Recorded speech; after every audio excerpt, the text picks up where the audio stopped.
Right. The small seaside town of Otari is known for its fresh fish and skilled sailors, but above all, its big logging town, providing valuable wood to nearby metropolis of Absalom. But for you, Otari is home. You grew up playing on the docks, getting lost in the nearby woods, and hearing the fantastical stories of travellers from faraway lands, tales of terrifying dragons and virtuous knights. Such adventures seemed so distant until today. Word has begun to spread around Otari that there is a problem down at the Otari fishery. Some are saying that some sort of beast is lurking in the basement, feeding on the stores of salted fish. Folks are worried that whatever is eating the fish might get hungry enough to eat the fishers next. You've received a letter from Tamil Tandavale, the owner of the fishery. Inside is a desperate plea for help. With the town guard busy protecting the loggers, she needs a few brave souls to venture into the basement of her warehouse and put an end to the beast that is feasting on her fish. Do you have the courage to face the menace under Otari? Hello, everyone, and in a sort of weird situation for me, welcome to Heavyweight Gaming. My name is Matt. I'm also known as Big Grumpy Gamer, and I am another forever GM. I'm one of these people that ends up doing all this sort of stuff, and as that happens, AD and I know each other quite well, and here we are. He's asked me to come along and do a So you here for the Pathfinder starter box set from Paizo. One of, in my opinion, one of the best starter intro boxes to a gaming system. Pathfinder2, my personal thing.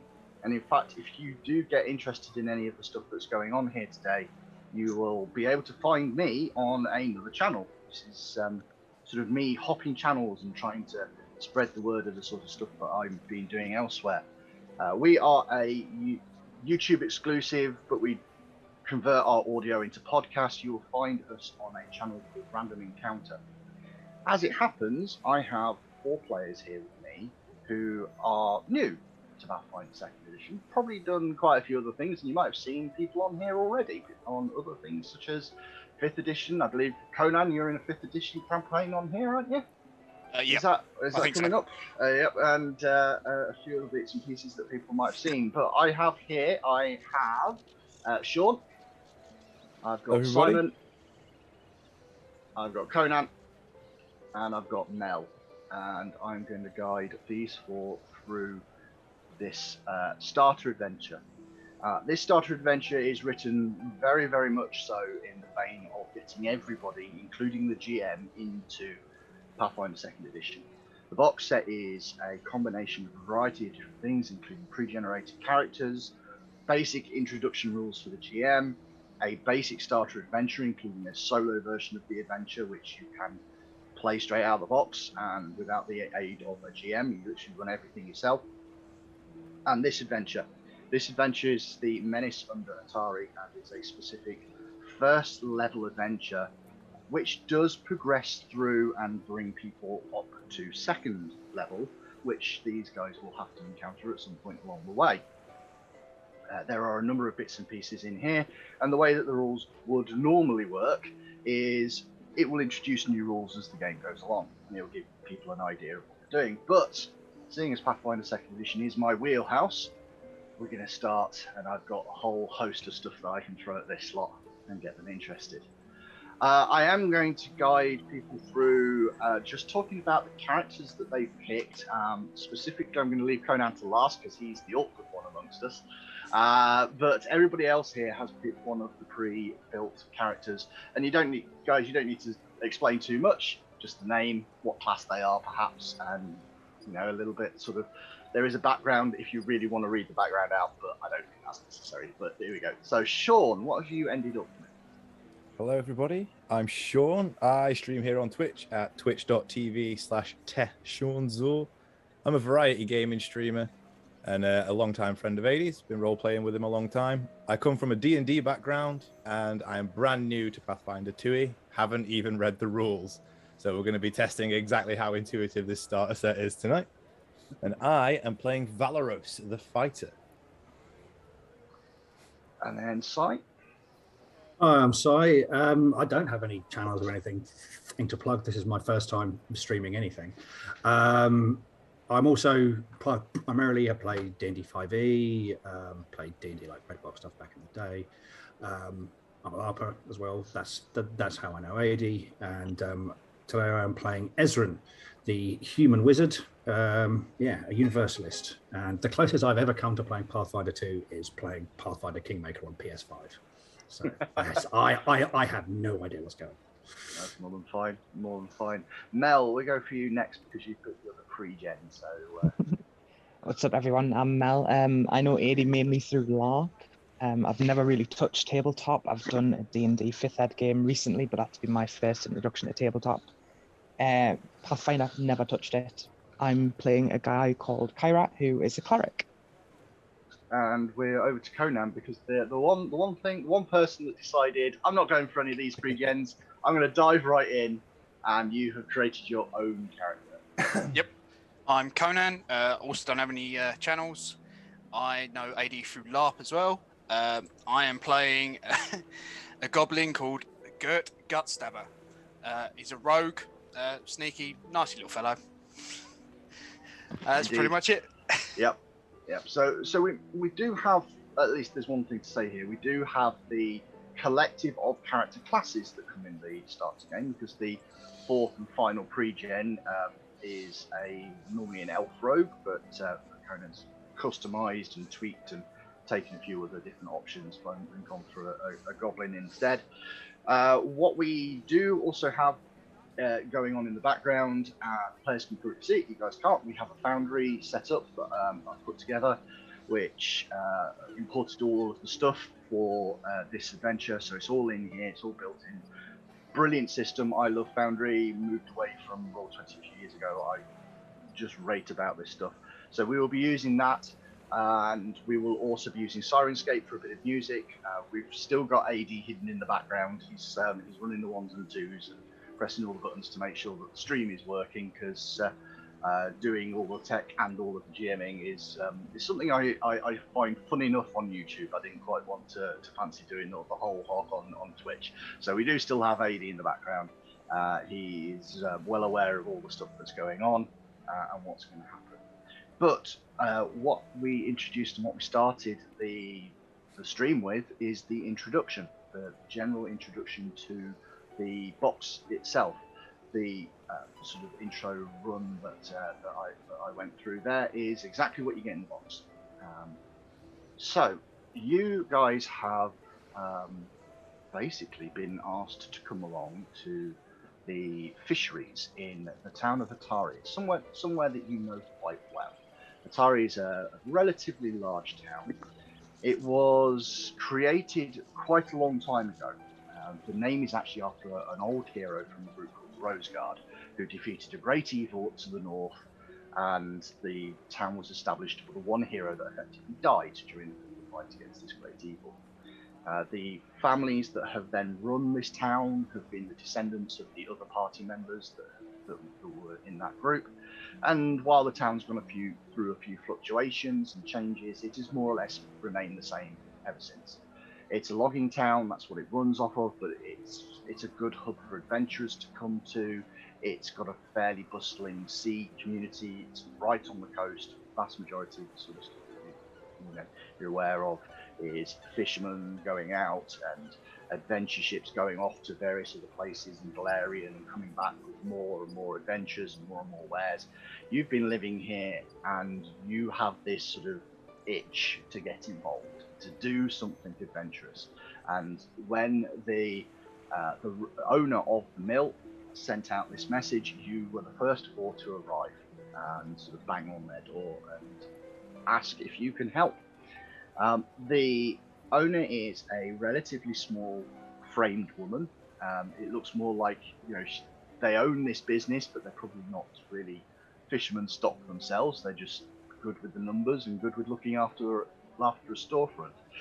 And she sort of greets each of you as you come in and invites you into an office just in front of the main warehouse where they store the fish. She looks each of you up and down and smiles at you and nods and sort of greets each of you warmly, welcomes you into her store. You've been here hundreds of times before, but there's a more of an eagerness to Tamale at the moment. They are super interested and super sort of trying to desperately find people to help them. And you can tell there's this sort of eagerness to usher you in when you say that you're interested in joining.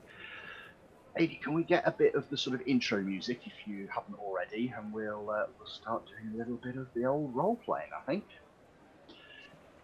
So this young, sort of middle-ish age woman smiles at each of you.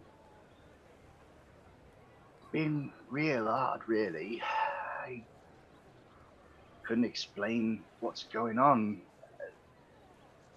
It's not even like rodents or anything like that. We're not finding small bags open. We're finding entire barrels taken apart. Even some have gone missing. I don't really know how to explain it more than that. If you're interested in heading down there and trying to work out what's going on, we're starting to lose profit seriously. I can pay you. I can give you some money if there's nothing else you're interested in. But anything you find down there, so long as it's not, our stock, if there's anything actively down there that's worth investigating, you're more than welcome to whatever you find. But I can also sweeten it with 10 gold each, if that's of any interest to you. Gold's always of interest. We'll take a peek. Definitely sounds too big to be rats. Yes, whole barrels. That's Giant rats. We can ride them. Maybe you. Can. Yeah, I would say you can. We struggle, I think. I'm a little tall. Not if they're that big. I really hope they're not that big. Yeah, riding rat. Say if they are that big, we're going to need more than 10 gold. Well, 10 gold apiece. Yes. It is 10 gold apiece. For a first job, we're doing okay. Yeah. And we might get giant riding rats as well. And we might get giant riding rats as well. Are the barrels, you say, they were opened? Were they smashed open or pried open? Looked like they had hands or something to open with or something? I'm being honest with you, most of it looked like smashed open, but there were the odd one or two that have either just been taken or actively opened, like the lid has been removed. They've not been removed by anybody sensibly. They've been opened while on their side and all the fish have gone everywhere, but they've been opened rather than smashed apart. Just careful enough to be concerning. Yes, so just something with limbs and a brain, maybe something humanoid. Gnomes. Interesting. They're a bit dumb. Do you like fish, Gert? Yeah. But I'd rather cook it. Well, It's probably gnomes. Gnomes are quite stupid. Let us see if we can shed some light on the matter. Looks at you. Well, the simple, just nice and simple stuff really for you to go through. The doorway just back there will lead you into the actual warehouse themselves. It's where we store all of our salted fish, basically the stuff that we can keep over winter and while times are slightly harder. But yeah. So it smells a bit in there then. Well, it does now that everything's been smashed apart and some of the stuff's gone missing. Rest easy. If there's anything down there worth worrying about, we'll make sure it's not a worry. Stab it in the gut. What he said. And then everywhere else. Should we throw up a bit of a map on the stream just so that people can see what you guys are looking at? Because you can all see here the stairs leading into the basement of Otari Fishery Creek with age as you make your way downstairs to find whatever beast has been eating all the fish. In the center of the room, between stone pillars holding up the foundry fishery overhead, are barrels filled with salty fish. 2 of these barrels have been smashed open, spilling their contents on the floor. Now, for you guys, you've got vision is set up on all of your tokens, so where you guys are, you can probably only just see where the sort of first wall of barrels is. You can't see any further than that. I'm But there is regretting definitely light having the down stream up. Well, yes, there is that. Maybe if you're looking, you might want to hide it away. I've minimized the stream window. Good plan. A very, very sound plan. You are able, with your tokens at this point in time, to move around however you wish within the area that you can see, and you can keep yourself walking down the stairs. There's no problems with that. As we went through last time, just click and drag if you want to, or you can use the arrow keys. There's whole hosts of different ways of moving your tokens around, but you can start moving around in here. One of the big things about Pathfinder is there's a hell of a lot of stuff called secret roles, which basically is that I label as the GM. I'm going to do that now because there is a. I try and stealth. You are trying to by giant. I'm gonna ride it. So I'm just going to very quickly do some quick rolls for the players, and none of them can see any of these results. He says, hopefully. Okay, so as you are plodding downstairs and starting to have a look around, what I will say is that Ezran, you notice just sort of from where you are, and as you start progressing down the stairs, you notice that there is a large hole in the wall on the western side, sort of looking over the tops of the barrels and through the gaps. You can actually see that there's a hole in the wall, quite a substantial one, about 10 foot wide.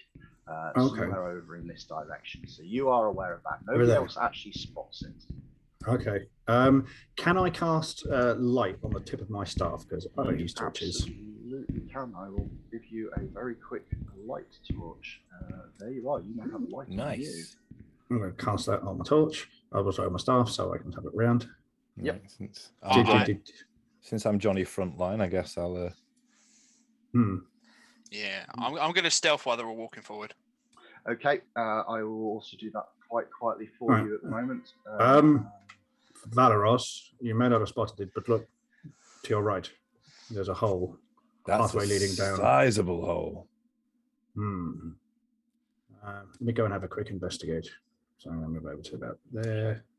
So I would like you to stop there, and I shall carry on with the reading. So sorry, yes, Ezran. What does Ezran want to do at this point as he gets a bit closer? I just wanted to have a look at the edges of the thing to see if it looked like it was clawed out, tooled out. You know, if it was something came up from under or something left that way. You know, so you are aware. Just you're quite smart with the sort of stuff that you can do. Your perception's pretty good. You notice, firstly, the first thing that springs to mind is all the debris is actually fallen into the chamber. So whatever has happened, it hasn't gone out of this room, it's come in busted here, busted in. In terms of whether or not it looks like it's tooled or whether or not it looks like it's natural, it's a little bit of both. It looks like potentially there was a cavern back there that is natural, but the process of smashing down this wall probably isn't. Something's taken the time and the effort to knock down the intervening wall. Could I see if it's kind of bestial, like claw marks, you know, that kind of that way dug out, or if someone looks like they've taken, you know, if it's very sharp debris, like they're taking a hammer to it, or I doubt it's an explosion of some kind because someone would have heard. But yeah, you know, so you start to sort of think about progressing a bit closer to it, and what catches your eye just at that sort of moment, just as you're thinking, I'm going to go a bit closer to this, is looking into the tunnel. The tunnel progresses downwards, and you can see 8 little red beady eyes staring back at you. And I will immediately, because they always like doing this in starter boxes, they always like throwing you straight into a fight. I'm going to say It's time to roll initiative. So what will happen is I'm just going to very quickly create a combat tracker for you guys in Foundry. Rats in a remember, basement. It's the sort of second item along on that right-hand side. You guys have a dice that will be next to your character. You can roll your initiative off that, and it possibly will pop up with a little box asking you what to do. Just click OK. Do you want us to do that now? Yes, please. Sorry, where am I seeing this? So on the right-hand side, Yep. you should have your thing. The second icon along it looks like a closed fist. That is Yep. the combat tracker, or at least that's the initial combat tracker. Yep. Cool. And you just hit that dice and hit the roll button. Away it will go. Okay, so Oh no. begin this fight. Frozen We have a bits. whole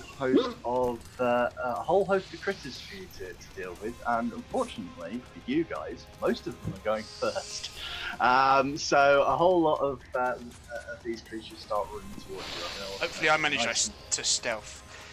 Well, stealth is slightly different in this. The way that stealth works for combat is if you act before the creature, you have been sneaky enough not to be spotted. Damn. So unfortunately, in a lot of cases on this one, they're going a lot faster than you, so they're probably going to spot you before you really have a chance to hide. We have first in the combat, we have this large sort of what do you say, sort of house cat, maybe slightly larger creature comes running out from the dark. This is not your common garden rat. This is something somewhat bigger. A Leeds rat. It's, well, I don't know, those Leeds rats get pretty darn big. So I've ride it. no, I don't unfortunately think they're that big, but it will come Damn. running straight up towards Valorant. Hello, Beastie. So find a nice and simple rules for Pathfinder. I'm going to go over them because we're doing a beginner box, and I'm hoping that some of the people that are watching are interested in the basic rules. You know, beginner box, we'll do the basic rules. I too am interested in the basic rules. Well, there you go. So am I. Pathfinder works on a 3-action system. It doesn't have move actions, it doesn't have attack actions, it doesn't have bonus actions. It does have free actions, though those are very fringe case, and it does have reactions. An interesting thing for most people that play D&D 5th edition is things like attacks of opportunity are actually very rare. It's most character classes don't get attack of opportunity, and I think about 90% Oh, it's a feat, of isn't it? creatures- Or something. It is, it's a feat. Yeah. So about 90% of creatures don't have attacks of opportunity either. So there's quite a little bit of flexibility with that. But the 3-action system works fairly simple. A move counts as an action. An attack counts as an action. Using a skill counts as an action. Using special feats counts as an action. Casting spells, they tend to be a bit more variable. They tend to be 2 actions, but sometimes they're more, sometimes they're less. And the effect is basically you can do what you want with the 3 actions. That's the mechanics that it works. You can do whatever you want. Attacking is restricted ever so slightly. It gets harder every time you make a second attack, just so you can't stand there and wail on things. It does become slightly harder, but functionally it's just 3 actions. So this rat, for its first action, it definitely looks like that. It's going to run up forwards. It's going to run up to Valros, and it will try and bite Valros. So I'm going to make a strike action, which has come up with a 16 to hit Valros. And if you double click on your character, That does not hit me, as far as I'm aware. Does not hit you. Yeah, I think you're right. You have an armor class of 18. Yeah, so I it do. will miss. However, it is a crazed rat. It's going to try its second attack. This is at a lower bonus. So the first one was at +7. This one's only at +3, so it's slightly harder to hit you. But I rolled a 21, so I think that's going to get you on that. That one will get me. That one will get you. So I'm going to want you to take 7 points damage, maximum damage. Just for my players, just for Foundry's sake, because this is new to you as well. You just click on your token, and then on For an the chat, HP. on the chat thing, if you've got the chat window open, if you just click the damage button, it'll actually apply that damage for you. On the damage button. Nice. Yeah. That's Isn't that nice? That's good, isn't it? Yeah. I like it. That's I mean, all of its actions. It's still a half step short of a video game. You know, I'm having to click a button to take damage. It's potentially one of the complaints you can have about some of these VTTs is they become very it very much blurs the very line, video doesn't it? gamey Yeah. in some regards. But so a second one is going to run it up. It's going to set its sights on Ezran, who's up front there. Not the wizard, they're squishy. The wizards are squishy. The wizards are very squishy. And Even got 7 to hit hit points. Ezran. Well, it's going to hit you. Yeah. If you were a 5th edition wizard, that 7 hit points, you'd be dead. Yeah. Well, it's 5 points of damage, which takes still a chunk out of Ezran, but it's certainly not going to kill him. And then this rat is going to notice that there are other people behind, and he's actually going to start running around the side. I've just been told I can't do that because I'm running into walls. It's always fun. So it's going to do instead and take it around that back. Am I right in thinking that would in fact trigger my attack of opportunity reaction? Now that would, if you wish to take it, because the fighter doesn't need an attack at first level. In that case, I think I would like to use my attack of opportunity on that rat, if that's okay. Yep, not a problem. You make that at the maximum possible strike value, so you would get that at the +9 bonus at your +9. Nice. Let's go. Go, dice, go. And a 28. So a 28. This is one of the fun things. That wasn't a natural 20, but that is 10 higher than its armor class, which means that is a critical. Nice. First roll of the game. Well Let's done, go. Sean. Well done, mate.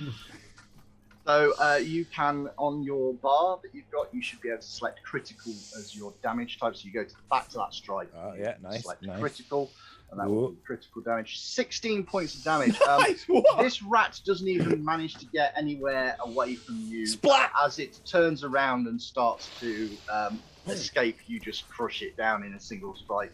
Bits of rat going absolutely everywhere. The only downside is that frees up some space, and another one starts coming towards you. Oh, they're coming out of the wall sphincters.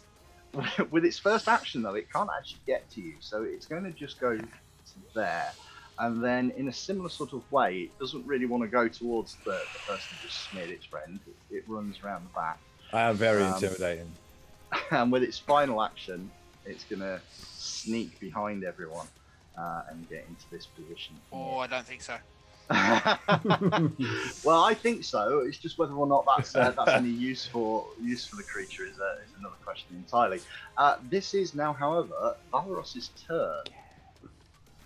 Okay, so just because you said sneaky, is that rat sneaky, or can we all see that? It's not sneaky. You saw it going there. It's 100% visible to all of you, but it thinks it's being clever. In that rat little brain of it, it's little off rat and brain. it's running. Yeah. In that case, I'm a mush this guy first. So, with me using a reaction, this is a fresh turn now. So am I back to? It's 100%. You are back full to full. Your reaction is always just a free strike at maximum. It doesn't get affected by any of the attack penalties. It's pretty strong to have an attack of opportunity. Nice. So you are on a normal strike on this first one. So back to a +9, yeah. You are indeed. I'm going to mush this rat with another +9, hopefully. That is a natural 20. So, not only I like this game. It's way better than D&D. Not only is it a crit because it's a natural 20, but it would also be a crit because it's over 10 higher. So it's a double crit is what you're saying. But by all means, roll that critical hit damage. Valros does what fighters do and takes another huge swing and splats. Oh, even more damage. Let's go. 18 points of damage. You smear another rat across across the chamber. You still have 2 actions. Yeah, I'm a step this way and mush the other one if that's I thought you might. So you are now on your +4. second. Yeah, you're +4. I'm learning, growing all kinds of new wrinkles on my brain.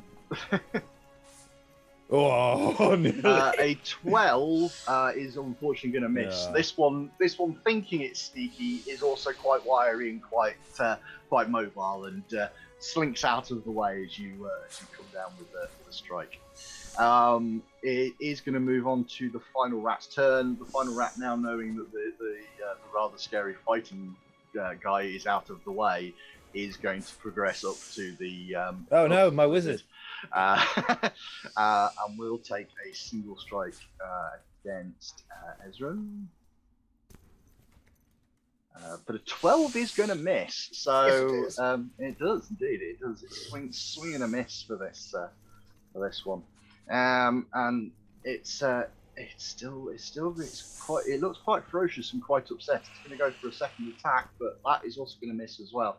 That is all of its actions. It is now Gert's turn. All right. Well, he thinks he's sneaky, but I'm the true sneaky one here. I'm going to stab it. That seems fair. Reasonable thing to do. Yeah. He thinks he's sneaky. This is my job. Sneaky's my job. A 10, however, is not great. A 10 No. is most definitely going to miss.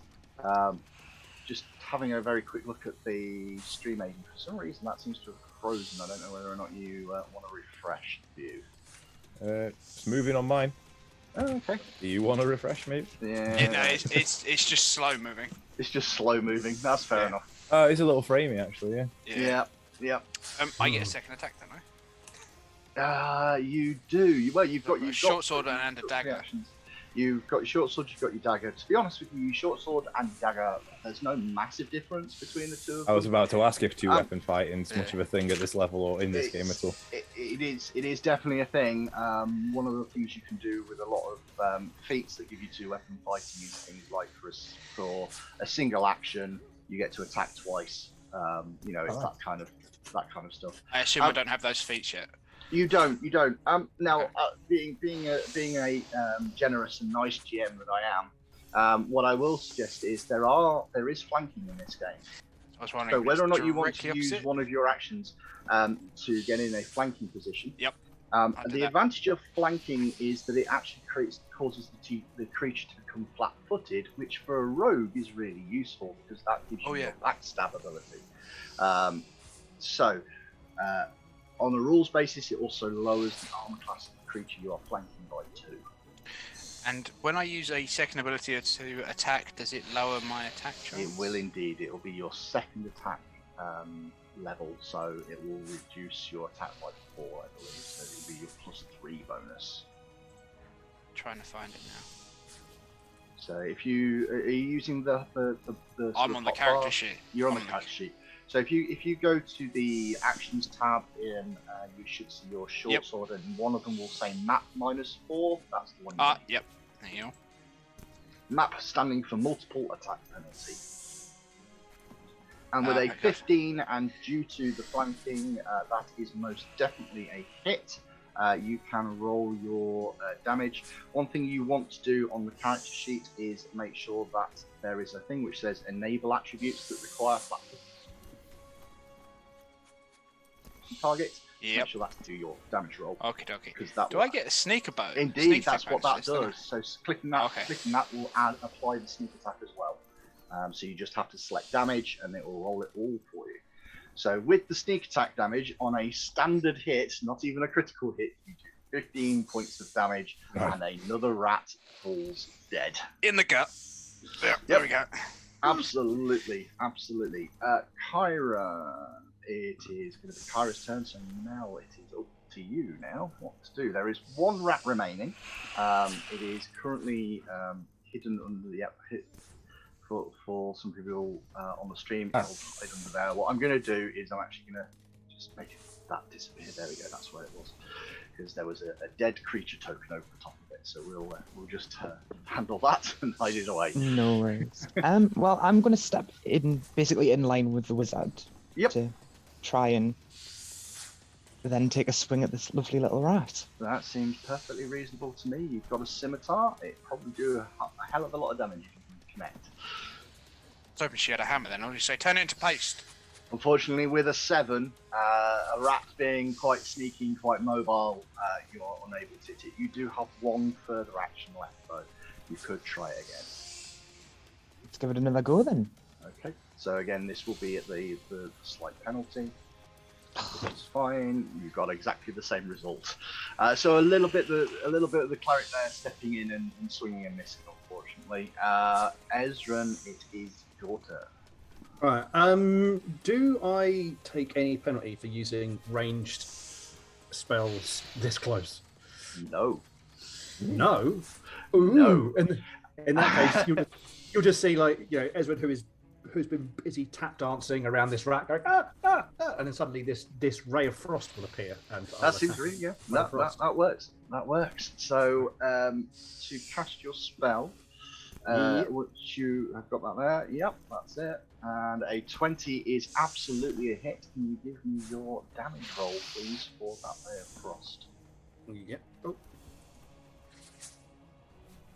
With 7 points of damage, you take a massive chunk out of this thing, but it still holds on. It's still up and kicking.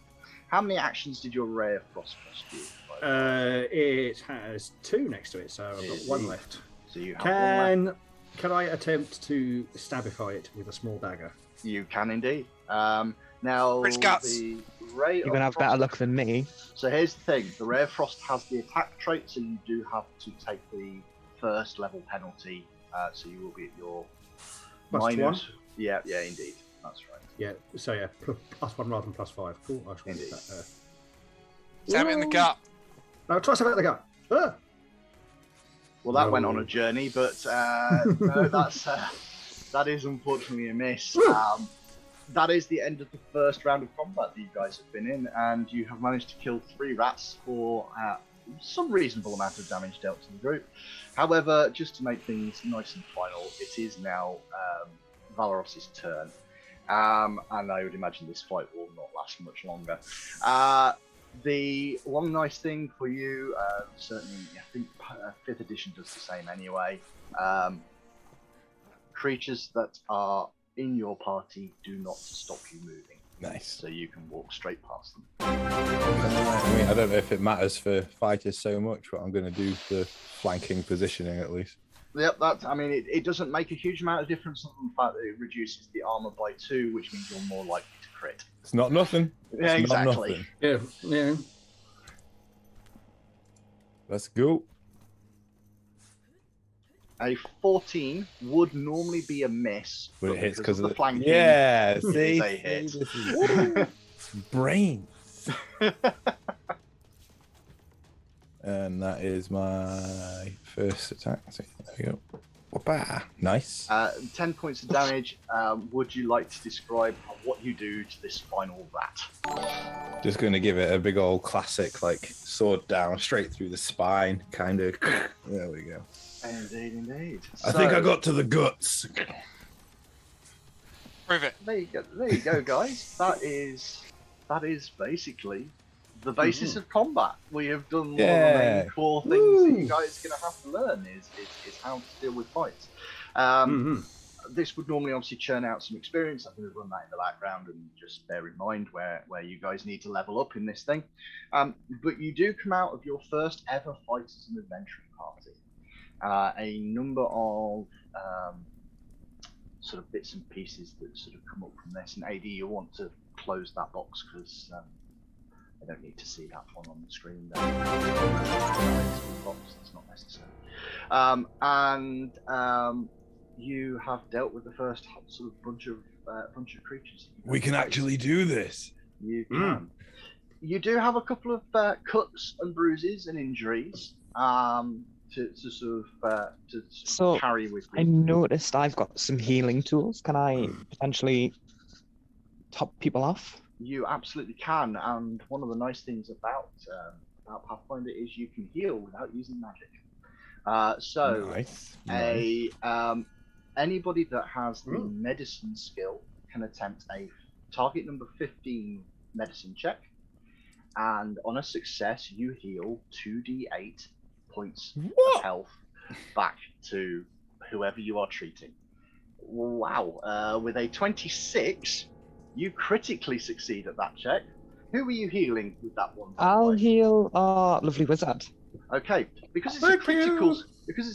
a critical success, heal him 4d8 health back.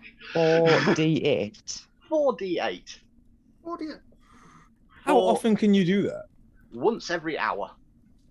I mean, I guess just out of combat, you can just Yep. Nice. God Yep. damn. As it happens, there is a feat in the game called Battle Medicine, which allows you to do that once per day on anyone in combat God as damn. a single action. That's cool. That is quite So, Ezra, our wonderful wizard heals 11 points of health. So again, if you just click on your token and then click on the button that says heal, that will heal you back up. Valros is also injured. So do you want to try that again with Valros? Yeah, I can do. Is that just the same skill check with the medicine, yeah? The same skill check, exactly the same. Perfect. I just need to mute for 2 seconds as well, so bear with me. Yep, not a problem. That is a success. That's 2d8 worth of healing. Seeing as Mel appears to be... Oh, no, Mel's back. Just 2d8 healing there, Mel. 2d8 on that one, yeah? Yeah, 2d8. Sorry for those watching, I am actually at work.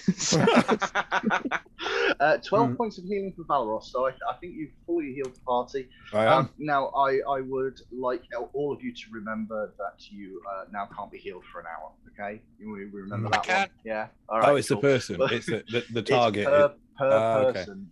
So Well, the healer can do that as many times as there are people in the party. Yeah, absolutely.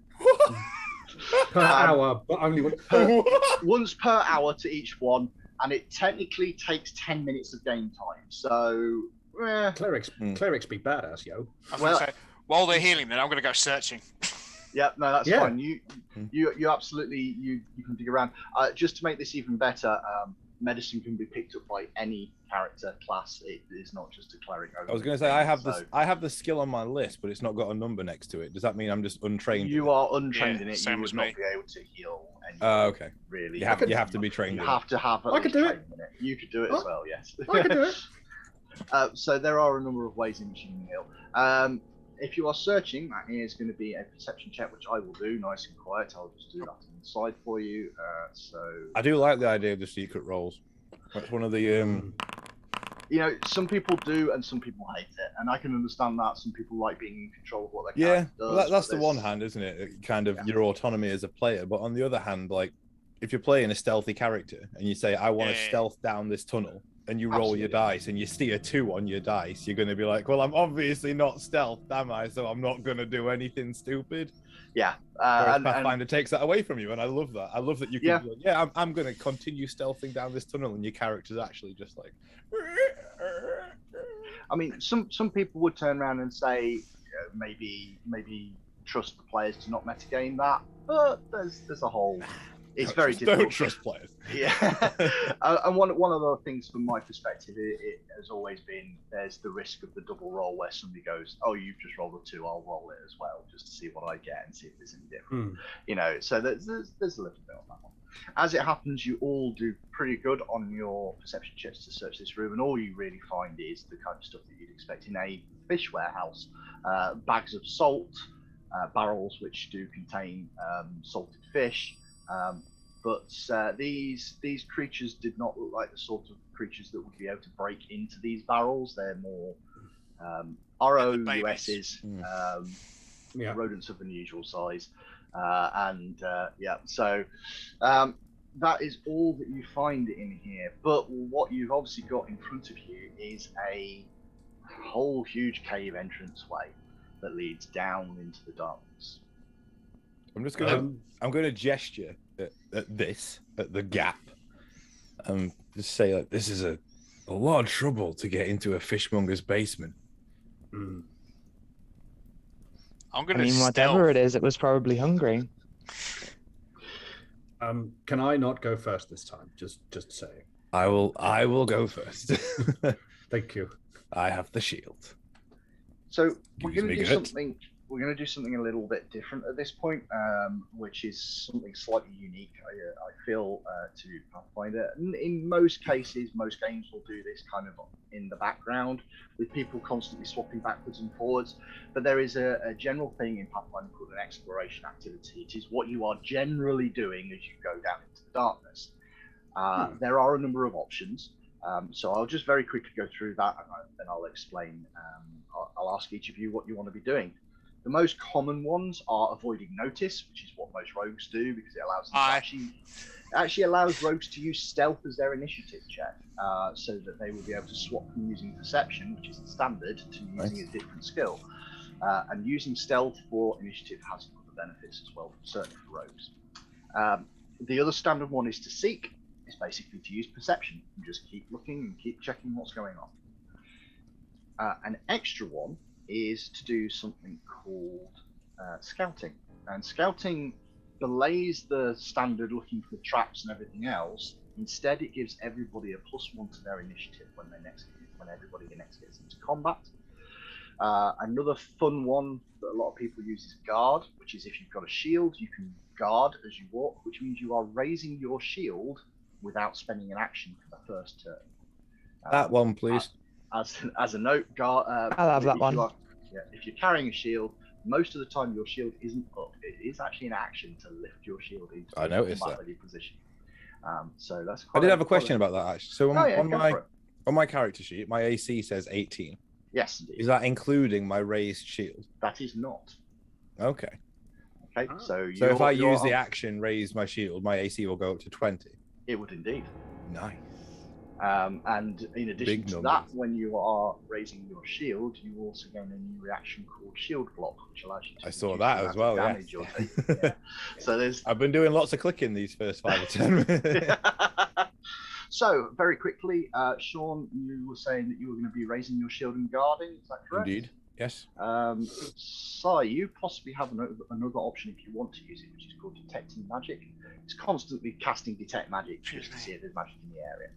Yeah, I will be. I will be detecting magic. That was what I was going to think of doing anyway. Absolutely. I can just chain it.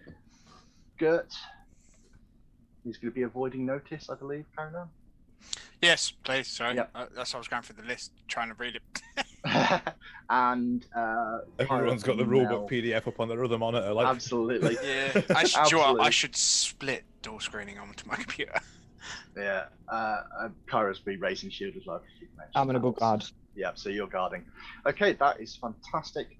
So if we want to just sort of follow this passageway down into this next chamber, you have a bit of light from the light spell, which is still going. I will do when Ezran gets here. There we go. I was going to say I cannot see shit. I'm old. Okay. Takes me a minute. This slight darkness as you get down to the bottom is quite literally everything is descending down. So until all of you are in this lower area, it stays dark down. We didn't actually do a language check. I was going to say I can see before we started. Actually, are we allowed to swear, AD? Before I start effing he and did blinding. say try not to. Okay. He did. But if he, yeah. That's a bad thing to say to me. That's a bad in front of and at my kids. So, yeah, I swear at kids all the time. I believe there's a drop into darkness bit of music that we can use at this point, and obviously the players have moved around a bit, so we might need to start chasing them.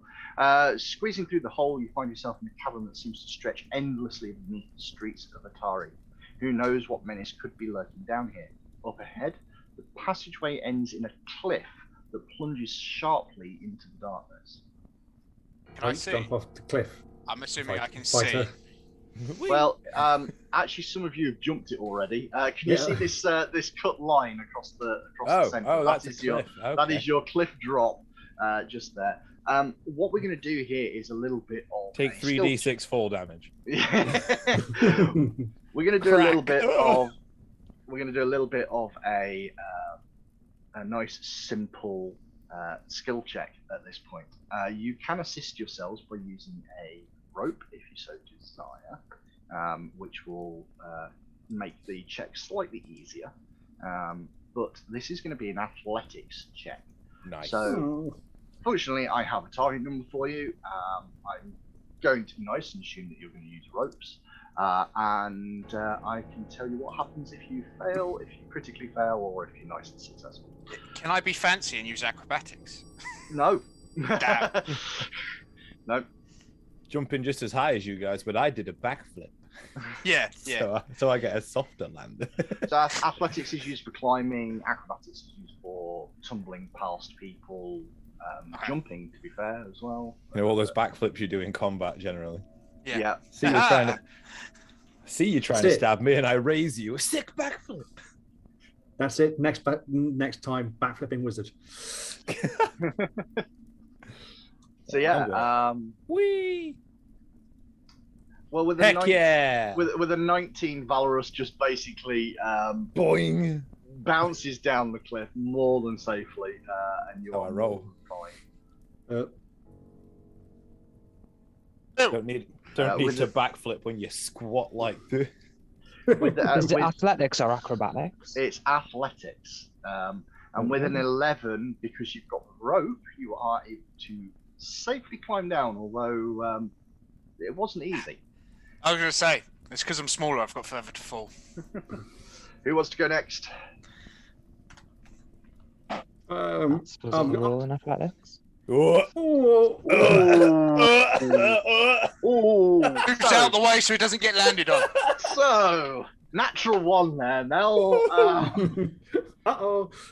Let me first explain what would happen to you.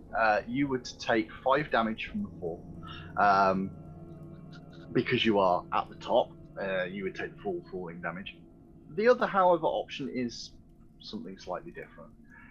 You all have something called hero points. Hero points are effectively the inspiration in this game, but you automatically get one every single session, and you automatically get one every single hour, so long as I remember. Normally, I'll also try and game world time or real world time. Yeah, normally, well, real world time it's supposed to be. In that case, we should be on 2. We got 2. I'm willing to go with that. I'm willing to suggest. So that allows you to automatically just re-roll anything. So you can spend a hero point, and how you can just re-roll your check. Tank it, be funny. Hero points are also used if you are about to die to reset the clock and allow you to not die. So running out of them isn't great, but using them is certainly better than not using them. So would you like to re-roll that then? How much damage did you say it was going to be? It would be 5. You can take 5 damage. Yeah, I'll take 5 damage. You can also heal yourself as well. Yeah, I'll heal myself after. I'll take 5 damage. Okay. You'll take the 5 damage. So move yourself down to the bottom. One way of applying damage to your character, if you just click on the token, right-click on it, you'll see the health bar appears at the bottom. It says you've got 21 health. If you actually click in that box and go -5 and press enter, it does the calculation for you and takes you to 16. It won't take you to -5. It's quite cute. And the only other person that we have to come down is Ezra. I'm nervous now. So you cannot roll any worse than me. You're fine. You're fine. You stand up there. You see Valorous get down with no problems at all. Then Gert, who's supposed to be the bouncy, easy one, he seems to struggle and slip a little bit. And then Kara just stands at the top and face falls. My goddess is going to sort me out. Don't worry about it. I'll patch you up when I get down there. I'm watching to see if he face plants as well. He's like, somebody catch me. Hang on. It's like, do a flip. Backflip. Oh no. 2 natural 1s in a row. Ow. Oh dear. So You didn't do a flip. So, are you spending a hero point, or are you going to take the 5 points of falling? Considering you have just been healed and you cannot be healed again for a while. I was going to say, yeah. I'm going to spend a hero point. Okay. Yeah, I'm not going to do a Brock Lesnar shooting star press. That's not going to work. No. So I'll use that. Oh no, go away. Have you done your heal, Mel? Not on myself, no, not yet. I haven't got the Hey, medicine check because I've just used it. That's it. Oh, Hey, cool. there you go. That's better. So that's a reroll, yeah. Yeah. Just a straight roll it again. I'm gonna land horribly. Do a flip. No, Nice. you. I did a flip You this time. I did a flip this time. You did indeed. You clamber down, no problems whatsoever. And you So there's can like see- heavy cloth I'm wearing. Just too cumbersome. So, are you I wanting? once saw that. Are you wanting to heal yourself now, or do you want to leave it and just see what happens? I'll heal myself now. I'm out of combat, so. Yep. Is it just another medicine check, or is it? another Oh, I medicine got check. Yeah, just Fantastic. another medicine check. Unless you want to burn a spell, but it's very Oh, less I'll likely. not burn a spell just yet. I just forgot. I've got 13. assurance stealth. You do have assurance stealth. So you do not manage to patch up the wound. Broken sort of bones and bruises that you've got seem to persist and linger. You'd need to give yourself another hour just to give yourself a check over in a bit and see if you're any better. Okay. You are going to have to keep that damage, I'm afraid. That's fine. So you are able to carry on now and progress further into this cavern. Natural is- light I'm seeing down there. There is a faint blue glow down below. Is there any way we can investigate what's this thing on the right next to where me and Gert are? Absolutely. I Eggs. would. Well, That's what it looks like, but I'd rather it be does- certain. it does kind of look like that. So what I will do is I'm just gonna. Who is having a look over the these sort of odd structures? I will. Those things, nah. I've seen too many Ridley Scott movies to want to be anywhere near those. I'm gonna put my hand on my face and do it. No. I'll So- look at them with a Yep. sword. The only thing I'm going to ask them, which is a bit different to normal, is those people that those three of you that are looking at this thing. Are any of you trained in in nature? Ooh. Yes. I've got Have a a look plus at 4, your is that what that skill. means? Oh. Yes. Well, if you have a look at your No. character sheet, it will say untrained, trained, expert, legendary, master by the side of the skill. So if you open up your character sheet, if you go to the proficiencies tab, you'll be able to see whether or not you are trained. I am believe not you are trained in not. nature. I am trained. Ezra I am might not. be the only one, so I'm going to just roll for Ed. Palaros has got Okay. occultism. Where do you get occultism from as a fighter? You're indoctrined into a cult when you're a band mate, just being absolute Yeah. nutcase on fighting. So interestingly, this is a bit of sort of Pathfinder lore. They split magic into 4 different things. They split it into arcane, which is most people are fairly common and understand that one. They split it into religion. They split it into nature. Everybody's pretty confident with that. They also split it into occultism, as the 4th skill. Okay. Basically, what occultism is the esoteric. It's the mind sort of working and how magic works on the mind and all the rest of that. So it's not just being part of a cult, it's that sort of mental process of magic. Yeah, It's okay. that world where magic's like that. Ezra, and you have a look over these things, you are quite happy in the end that these are not eggs, they are some sort of very strange fungus that seems to be growing down here. Not mushroom. something that you've seen before, but they are basically some sort of fungal mushroom type of thing. Well, it's okay, they're Yeah. mushrooms. It's fine. Eat I it am and not- find out what it does. I'm not going to eat the mushrooms. So, considering we are now heading into Why not? potentially another chamber, and Because I'm not when- silly. When we need to wrap things up today, do people want to just take a quick break? Is that a good idea at this point in time? I'm fine, but whatever yeah. anyone else Should we- wants. So, Should we just do a? I'm fine to press on. You're fine to press on? Yeah, I'm fine to so, press on. so long as our background conductor is happy for us to just keep going, then we'll just keep going. You guys can see that there is some sort of natural light ahead of you.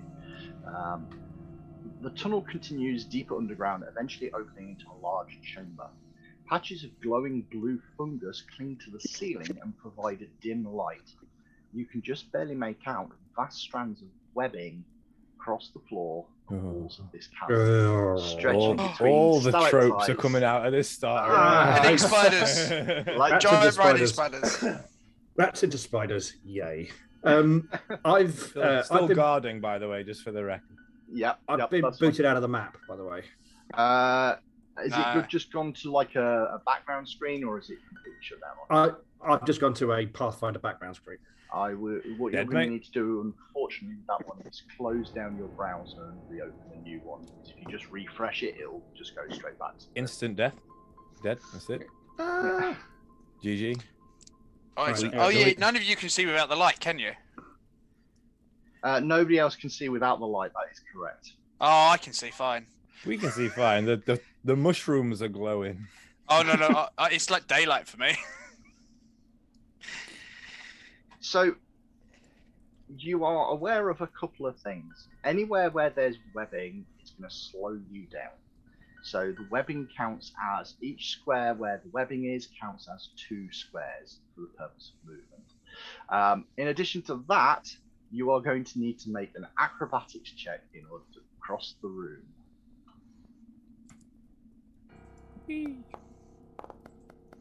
Oh, these dice love me. They do at the moment. I'm playing this again.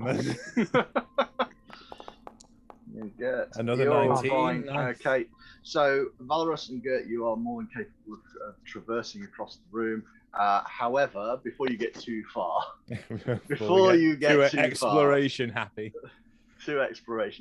I will explain what happens, because unfortunately, at the moment, Gira, after falling down a cliff, obviously distracted by the pain, is going to get herself tangled up in these webs. How are we doing, Si, in terms of getting... I am just logging back in now. Give me 1 second. I'm pretty sure someone's going to go cut her out. Can I go stealth and wait for something to come from the webs? So you were indeed under stealth already. Okay, cool. That was your exploration activity. Yep. So that's fine. That's bold of you to assume I'm going to do exactly what I'm about to do. Yeah. What I would say is, because you're using stealth for this one, there you go. Control F5 to clear the cache. Yeah, that sounds like something that I've seen. What you will need to do, Conan, is... Oh, you've already done it. You've set your initiative to stealth. Yeah, I did it last time by accident. That's fine. That's not a problem. That's not a problem.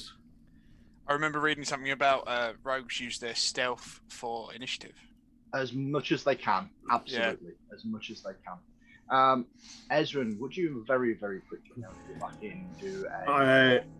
bear with me. It's booted me again. I think. Right. I think that's annoying me. Bear with me 1 second. I'll be back in. Unless you want to roll it for me. I absolutely can roll it for you. That's not a problem. I can do that. So, acrobatics check. How do I tell my character sheet I've got my shield up? So don't worry too much about that. There is a way of doing it. It's white paper, okay, but I've not found a quick way of doing it. All I do is I mentally apply a +2. That's fine. You can. I think I might have do it that it. way. Yeah. Yay! And what you can do to get rid of it is, if you click on your token, there should be a little shield appear up in the top corner, and you can just right click on that, and that'll get rid of the right click, left click, one of the other. It'll potentially get rid of stuff. If it doesn't, just let me know. Not on the token, actually, in the top of the screen. Oh, there it is. Yeah, I see it. Nice. It might not let you. I think sometimes it does and sometimes it doesn't. Yeah, it did it. There you go. Cool. Just do those two. Cool. People learning more about Foundry than I do. That also means, I think, how did that work, Raise? Have mine in there. I think I'm learning how to macro now. You've wow. given me too much power. Well, I say this, but this server is up and running for you guys whenever it is. Right. So hang on. Acrobatics check, yeah. Acrobatics indeed, yeah. All right, let's roll this. Another. So what basically happens at this point is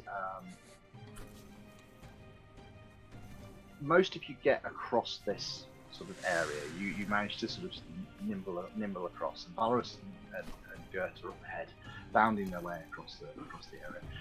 And it's at the point when you're starting to clamber up these sort of steps.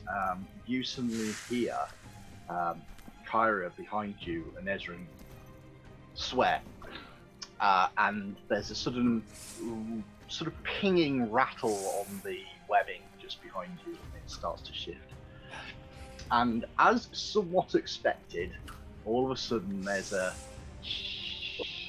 kind of noise as this large area of webbing towards the west of the cave. Out of it come one leg, then another, then the third and the fourth. And this rather large-looking spider appears at the edge of the web, and I will again swing you guys into combat. I believe there might even be some spider combat music being around for this. Again, so if everybody just quick rolls your initiative, and we will get into a very quick bit of a scrap. I'm going to get a giant spider to roll, and I think I'm going first. You certainly are at the moment, unless Valorous does something really... No. A natural one, finally. There it is. So, yeah, it is indeed going to be Gert first. So, your first problem, Gert, is the fact that these areas of webbing are going to cost you double the normal movement. What if I pass acrobatics? You absolutely could try an acrobatics roll to see if you can bypass all of that. I've got no problems with that. So if you make a very quick acrobatics check, I know what the number is that you're looking for. So that's good. And that's more than enough with a 20. You've definitely got yourself over there. I'm more than happy to do that. So you sort of tumble your way through this webbing. You get yourself towards where the giant spider is. Because you are a rogue, and because you have acted before the creature in combat, you count it as flat-footed. Yeah, stabby stab. I mean, this could be a very brief fight as the rogue just turns into a sort of death machine. But yeah, by all means, make an attack roll. There it is. Maybe. A 17. Not your best roll. No. That is exactly a hit. Hey. Exactly. Alright. So I mean, with the flat-footed, not quite, but... Nice roll as well. 16 points of damage. Well, this combat didn't last very long at all, did it? Oh no! I wanted to ride it! So, the little goblin, spotting the problem behind, tumbles over this stuff and just dives, sort of dagger and sword up in the air, slams down, and skewers Knew exactly what was coming, didn't he? In one go. I saw someone get stuck in a web. Knew it was going to be there, dealt with it as fast as possible. And there we go. Well, there you are. Combat in Pathfinder 2, right, guys. Everybody deadly. I've got this. I've got this. Efficient. By all means now, guys, you can carry on. Just put that away and just ignore it for now. I'm going to take a spider leg. Yeah. Actually, I'm going to take the spider's fang. I want to see if I can get some venom. So, that would be a nature check. Okay, this is going to go very bad. And you are untrained in nature, so this could go very badly.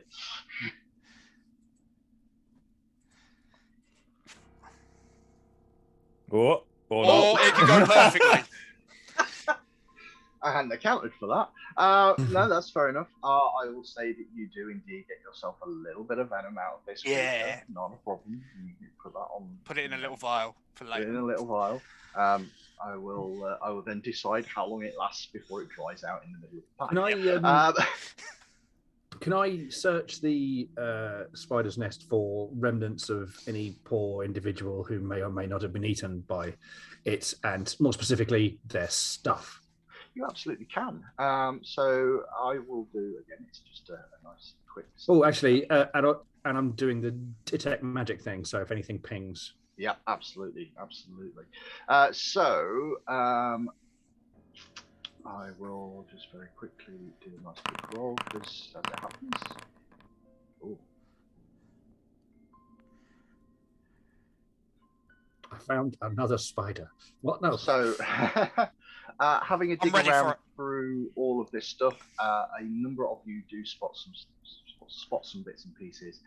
It's mostly actually Valorous and Kira that spot these things, though. You know, there's nothing comes with detect magic, which probably I'm distracts you a not little going to bit. tell anyone anything. Okay. Yeah, that's my job.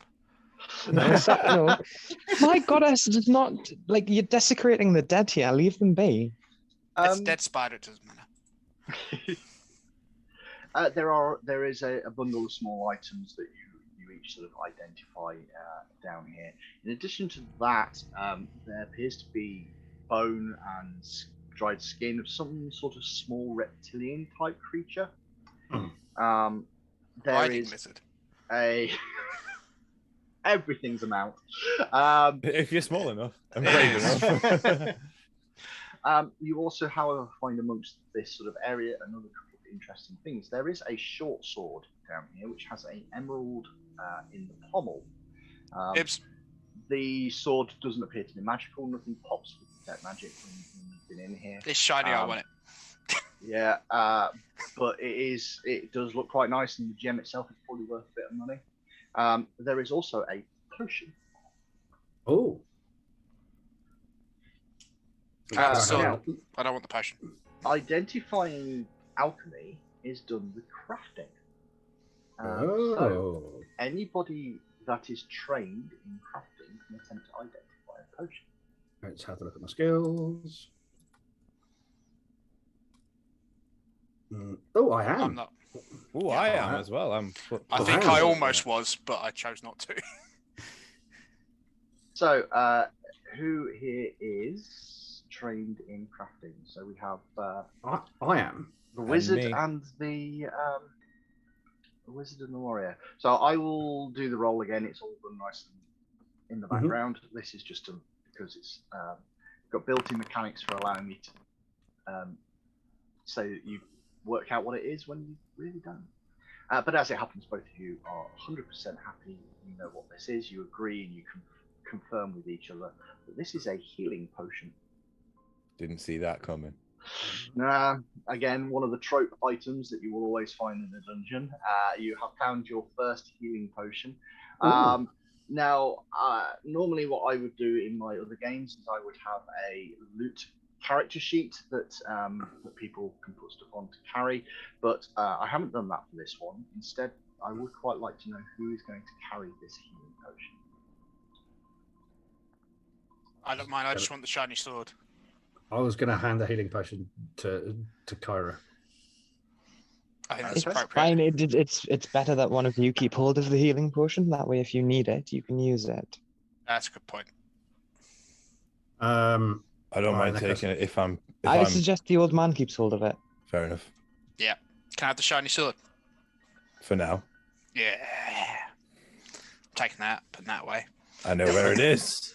I know where it is. For now, you do.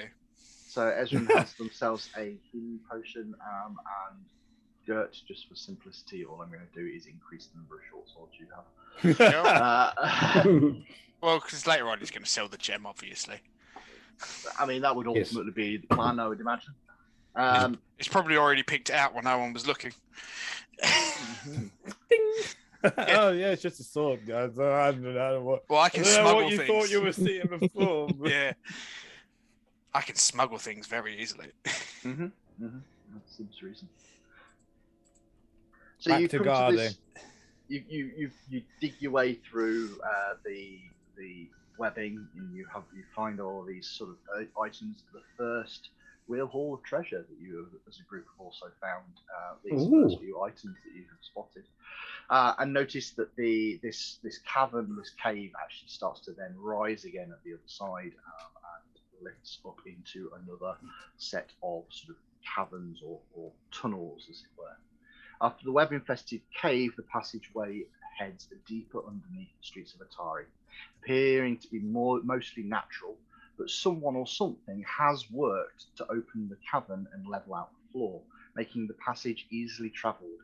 A crude barricade made from old wood planks and parts of a barrel blocks the entrance to a side tunnel. Barrel? While the main passageway continues off into the gloom. So, just for simplicity, there is a passageway, or there is something that carries on up this way, that there's a barricade in between. There is, however, a main route that appears to be traveling further southwest at this point. Smashy, smashy. Not yet. You- It's too noisy. I'm gonna hide in the corner. Yeah, no, that's fair. So you're stealthing and all the rest of it. Are you wanting to just go straight hammer and tongs, or are you going to have a look at this? Well, I don't. I mean, if taking it apart it looks like it's not going to take the rest of the day, I will take it apart. I'm not just going to smash it because I can. You Rules to wouldn't live by for you at home. So, if you're having a simple look at it and looking over it, again, just waiting for a couple of rolls just to go away. There we go. That's nice and simple. So you are all pretty happy about the fact that this barrier could be taken apart by hand.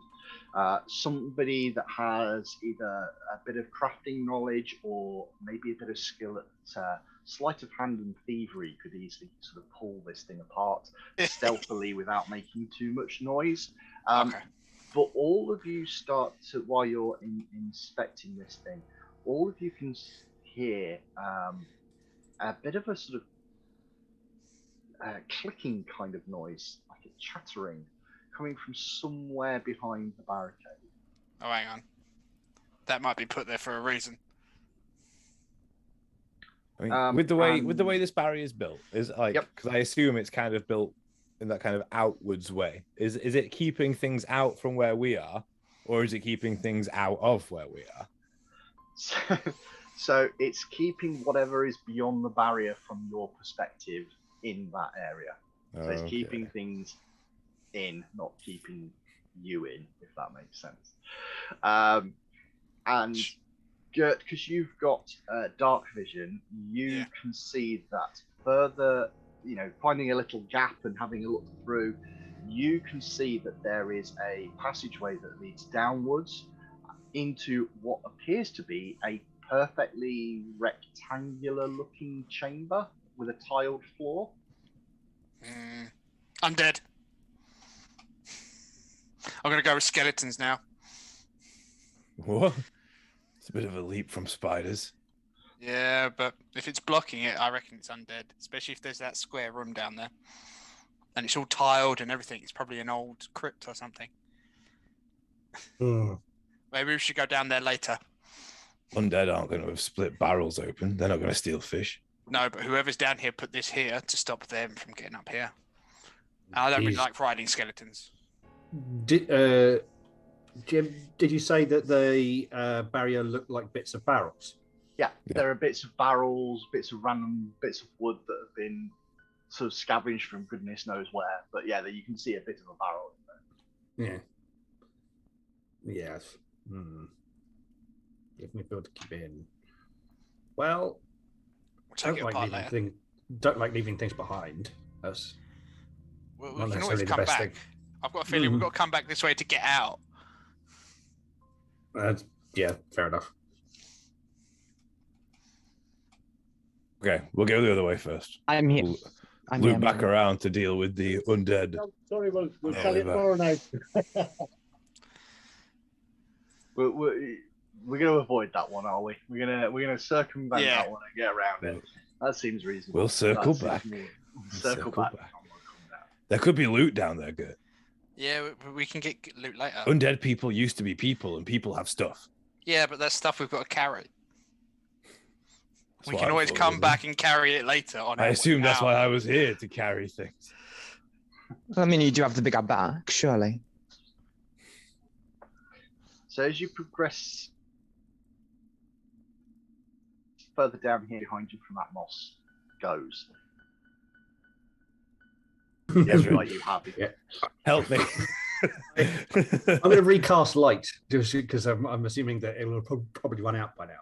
Oh yeah, and it's a cantrip, so I'm going to assume you're just keeping that going. Yep. What makes me laugh is you just got me wandering off because I can see. Yep. You do indeed. You can see your lovely dark vision, the only one of you that has got it. And as you're progressing down this way, first thing you notice is there is a drop again. It starts to drop down, and it's the light doesn't travel down that that space, but there is a stone door by the side of you. Oh. A huge double stone door. Is it's- this- that's not is common. this I the- rephrase. It's not stone. It's wood. It's a Is massive. this the drop wood. here? So the drop for those of you that are looking is just here. It just starts to drop down here Okay. to the extent that the light isn't traveling down that way. But you have lit up this huge double door. Oh. Is that double door down a drop as well? Nope, that double door is on your level. Okay, cool. I'm going to cast detect magic on this door. See if it's got some sort of S- warding lock or something on it. So, quite an interesting thing. And for those of you that do want to watch my group's videos on the random encounter, detect magic doesn't quite work the way it used to, and it certainly doesn't work the way that Fithead works. Detect magic gives you a sense of if there is magic within 30 foot of you. It doesn't tell you where it is. It just tells you that there's magic within 30 foot of you. You do not detect magic within 30 foot of you anywhere. Okay. Can I inspect it for a trap? Oh, actually, I apologise. I apologise. You do detect magic in this area. You're not sure where from, but it is within 30 foot of you. Okay. In which case, I'll have a look around and see if the source of the magic is within this. Yeah, within the bit that we're in. Yeah. So there's a little daft thing that you can do, which is affectionately triangulate position by walking around, detect magic, walk around, detect magic. Do I get a rough idea of where the magic is coming from? You believe that the magic is not on the door itself, but within the chamber that must be on the other side. Ah, there's magic in that there room. I wonder if you can ride it. Ride the magic. Ride the magic. Is that what they're calling it these days? Yep. Ride the rainbow.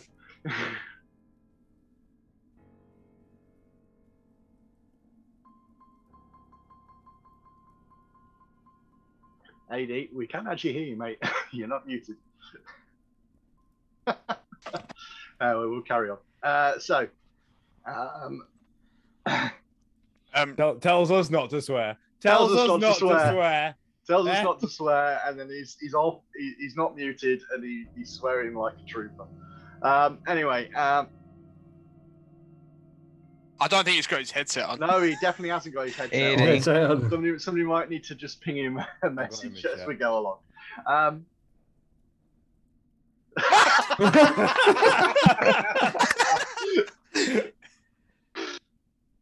Yes, you are. Right, so you've managed to determine that there is magic beyond the door, but that is as much as you've got so far. Can I inspect the door for traps? You can, and again, this is one of those ones that's done with a background check that you don't need to know what the result is. Just gonna go grab a drink. I'll be 2 seconds. Yep. You spend some time looking over this door. You are convinced it is trapped to high heaven. There are traps everywhere on this okay. I think I know what the roll was then. I'm going to see if I can look to disarm them then, if I can find them. That's the problem. You're certain that the door is trapped, but every time you look at where you think the trap should be, you can't find them. Okay. Well, all right. This door's trapped, so someone can open it. I'm just going to stand back here and just be careful. I'll try. What's the worst that can happen? I am, however, positioning myself behind everyone else. I'm right back. I am. Oh, just clicking that door symbol, just big fat shows you what's behind it, doesn't it? It does indeed, because I'm fine with that. Not a problem. You can click that, sir. That's not a problem at all. Because it's one of the Foundry's features. Doors are clickable by the players so that they can open them. So you push on those doors and you push them open. They're not locked.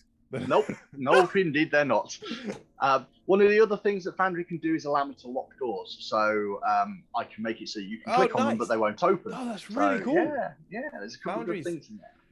It's doing that whole blurring the line. Yeah. You know, you're edging closer and closer to just playing Baldur's Gate at this point, aren't you? You are. It's got, as I say, some people like that, some people don't. It's nifty. It's just it's useful. It's useful, but so yeah, by all means, click. That door does indeed open. You can click and open that door. Okay. Yeah, indeed. The ancient wooden door Tempted creaks to. open on rusty hinges, revealing a ruined chamber. Mold and rot stain every surface. On the far side of the room is a stone statue of a giant squid. Its tentacles reaching towards an altar in the center of the chamber. Wrong game universe. Wait, is it? Do they exist in this game universe? What? Illithids. I'm not going to say a word. The scum covers almost everything, but it hasn't touched a silver bowl sitting on top of the stone altar. The water in the bowl is perfectly clear. I was going to say grab it and wear it as a hat, but it's got water in it. I don't like any of this. Sean doesn't like any of this. How smart's Valorous? He's not dumb. I mean, what's my intelligence? Probably about the same. Valorous also 10. doesn't like this. I want it. Part of me wants it. Go grab it for me. That's the 10. I mean, I don't know how Pathfinder works, but 10's supposed to be like average intelligence. Yeah. Right? Average human intelligence. Probably not what's drink 10 the is- 10 is water average, in yeah. mysterious bowl. That's like a What's a 6, bowl, isn't though? it? That looks clean. I'm gonna drink it. Can I try and work out what this is? What this room is? You can indeed do. It is, however, a religion check, but I can roll that for everyone. I'm trained in that. You are trained. Probably not as trained as Kyra is, but No, that's true. Oh, you've got occultism, actually. Occultism might help you. my Well- +1 occultism. Let's go. I'm gonna go with the roll that's there. That's a perfectly good roll. But yeah, if anybody else wants to roll your religion, you absolutely can do. This is one that you get to roll yourself, guys. I don't have any of that. I You do can have still- occultism. Can I roll occultism? No, it is only a religion. Oh. But don't worry, you can roll untrained. Wait. You can absolutely. Strike Well, him with an untrained wow. skill. untrained skill, natural 20. It's always good fun. We've got a 20 from and Wait. another one. Don't know nothing about religion. What? Oh, I know what that is. Yeah. Mel, you're Yep. muted. I was just saying you're making me absolutely useless. Yeah, man.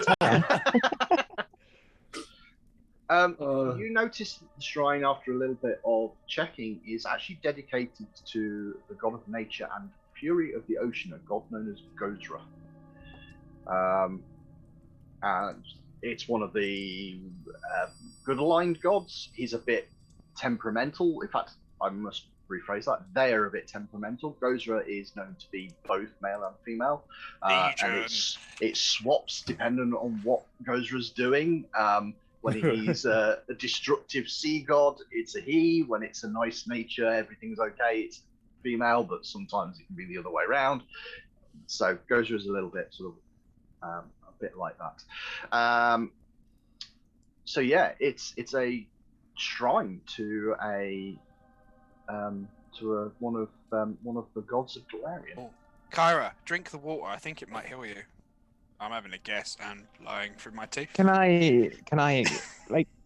investigate the water at all? Is there like any religious purpose behind the water, or? Well, I wanna roll a couple of deception. things strike you, and this definitely strikes Ezrin as well with the detect magic and various other things like that. One things that magical items have is this sort of invulnerability to decay and old age, which is one of the reasons why you can find magical random swords lying around and they still seem to be in perfectly good, usable condition. Magic seems to fortify these things. So looking at it, the bowl must be the source of the magic that you detected earlier. Bowl. Drink the water. Drink it. You drink it. I'm not hurt.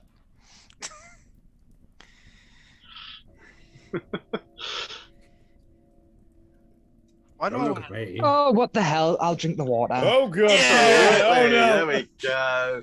There we go. So 100%. The second you drink the water, you can regain 1d8 hit points. Oh, okay, So that was roll actually a yourself guess. D8. That was actually a guess.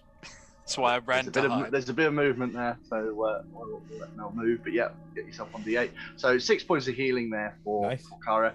However, I was about ready to move my token back outside the room. No.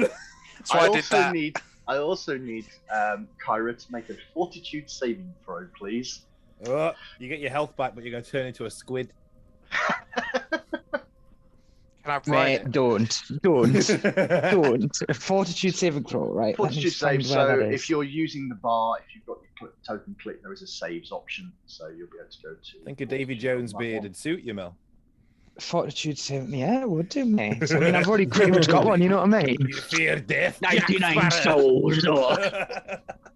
Right, hang on. Where am I going on my character sheet? Sorry. So on your character sheet, if you go, you know the red bar that persists on that side.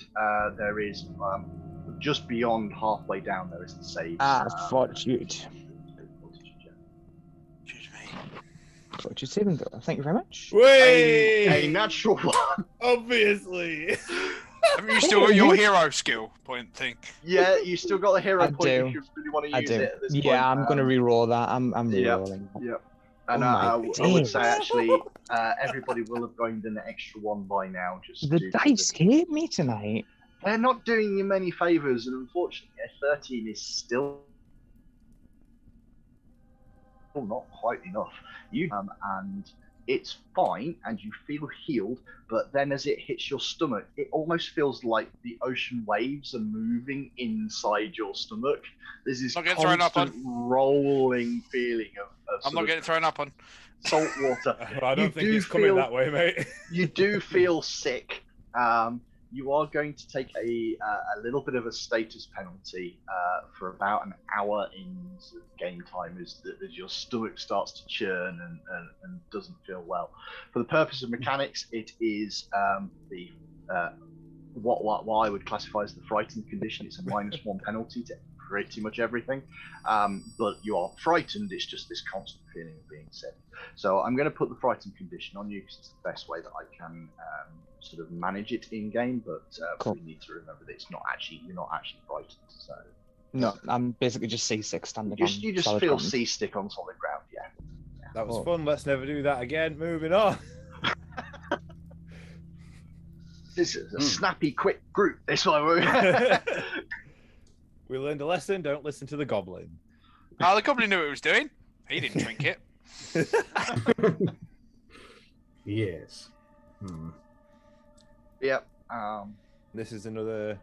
It's a drop, but it's not you've got to do athletics. It's just the fact that it starts to be steep enough that the light isn't going down into the chamber that you can see. Ezra and light, please. Ezra, Oh, please. I'm so blind and scared. hang on. There we go. There we go. I'm up here. Right. Here we go. Down. So Sorry, do we need to roll? Are we rolling? No, there's nothing to roll. What I will do very briefly is I'm just going to do a little check for a certain goblin that's running off into the distance, just to make sure he was stealthy enough for what he's just done. Yeah, because I've just spotted it as well. I can see it. What have you done? Yeah. I can see what's ahead. Oh no! I clicked off my token. Oh. So you progress down, Gert, into the darkness. Good job. We've got a forced pre-gen character in it. As sneaky and as stealthy as you possibly think you can be, and you progress down into this space. This large room looks like it was once a storeroom for any of the buildings that were above. At the far side, you can make out what appears to have been a cage or a cell at some point, but it's now full of crates and barrels. 4 lizard-like creatures the size of a human child are clustered around the door to the cell, trying to pry it open. Kobolds. Oh, Worse than gnomes. Have they spotted me? They don't seem to have. All right. Where's everyone else? Just Oh, up the there. hill. All right, I'm going to quietly say, I think I found the thieves.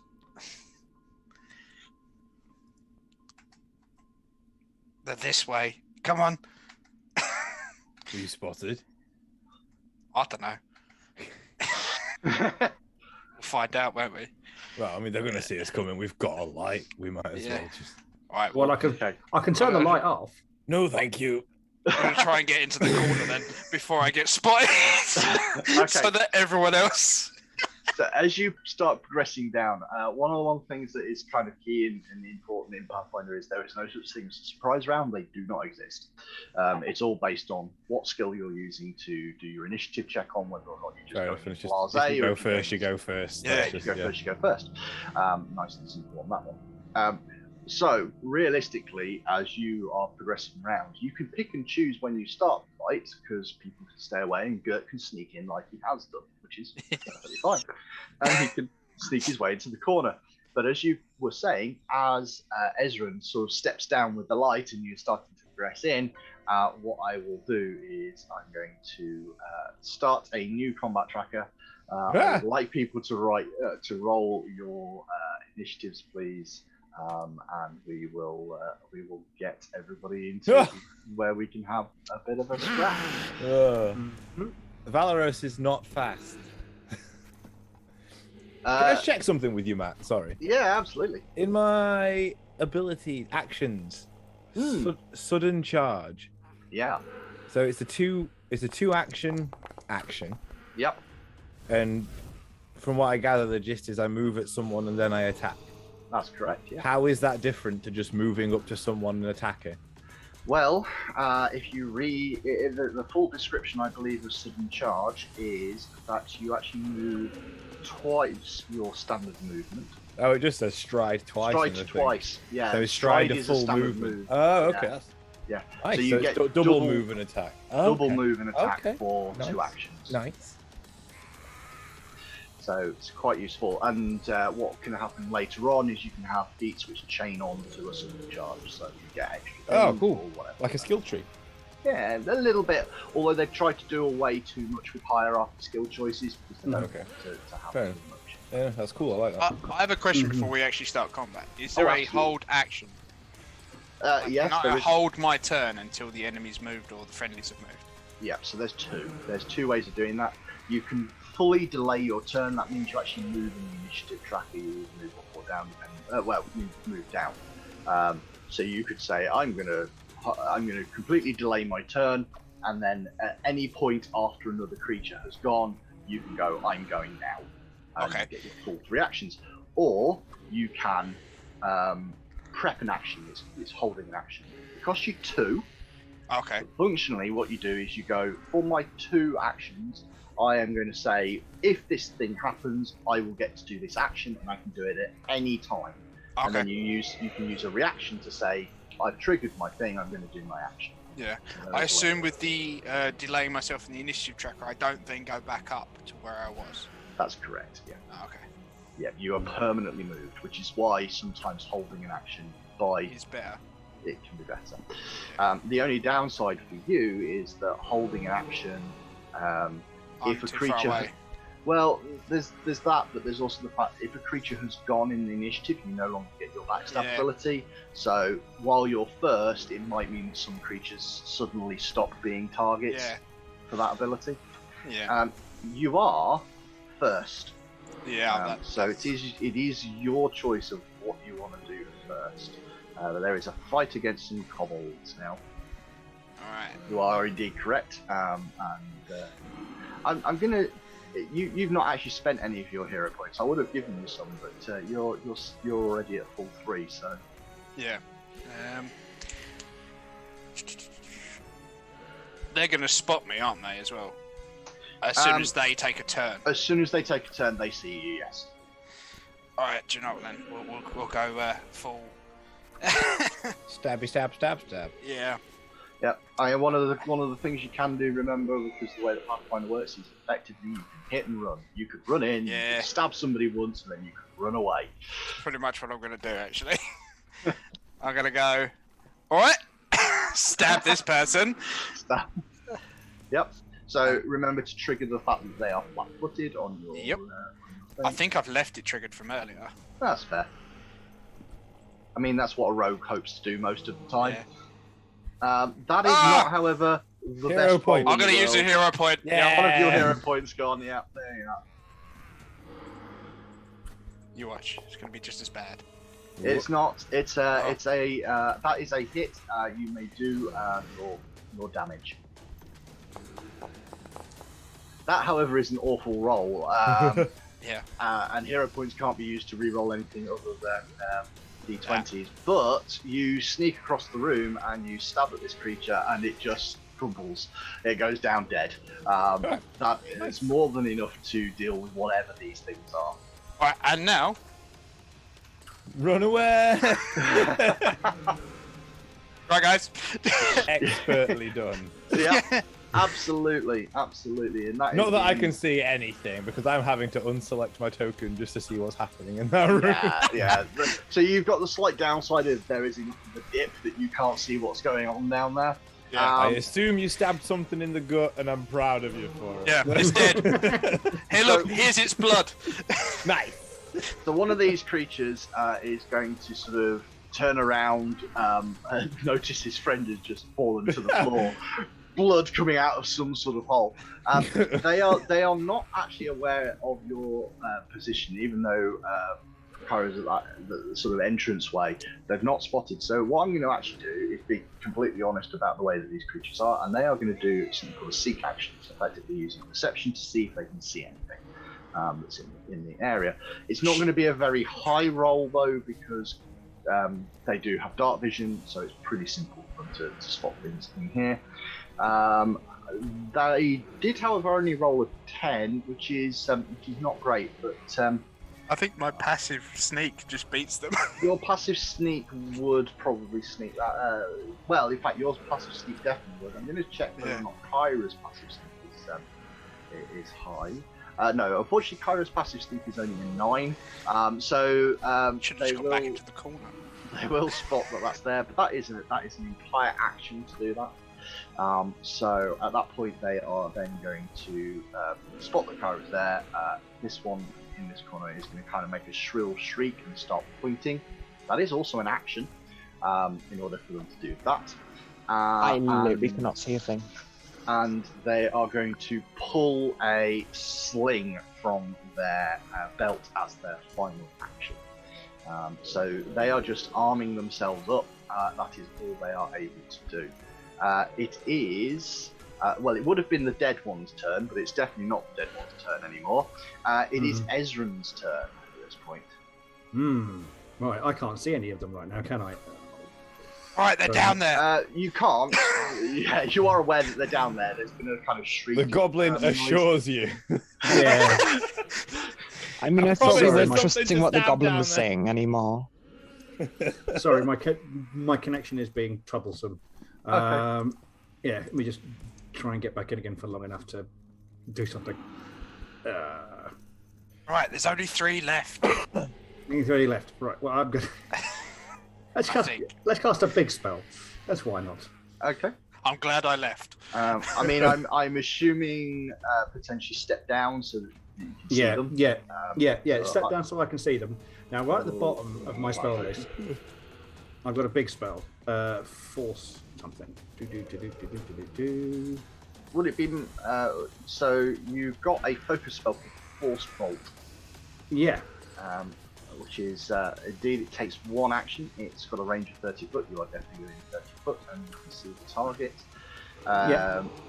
You fire a dart of force from your fingers, which automatically hits, dealing 1d4 plus 1 point of damage to the target.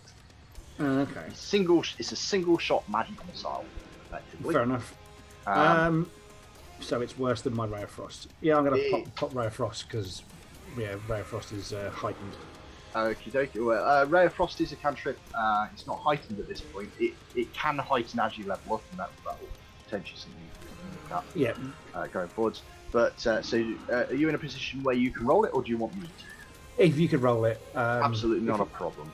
If you could roll it, and it'll be at the one on the right-hand side. Right-hand side, that is perfectly fine. I'll make that attack roll for you.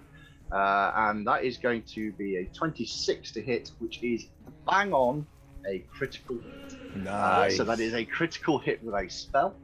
And I will then very quickly roll that critical hit damage for you. Well, actually, I have to roll damage and then apply it twice. It's the things you do. 12 points of frost damage to this poor creature. I would say that it drops down dead, but it doesn't. In fact, it just sort of freezes in spot and is unable to move from that point forwards. That was also the one that had drawn its sling, so its sling is in mid sort of whirl as you come down. Damn it! I was hoping nice. to get a free sling. You can. It'll just be very cold.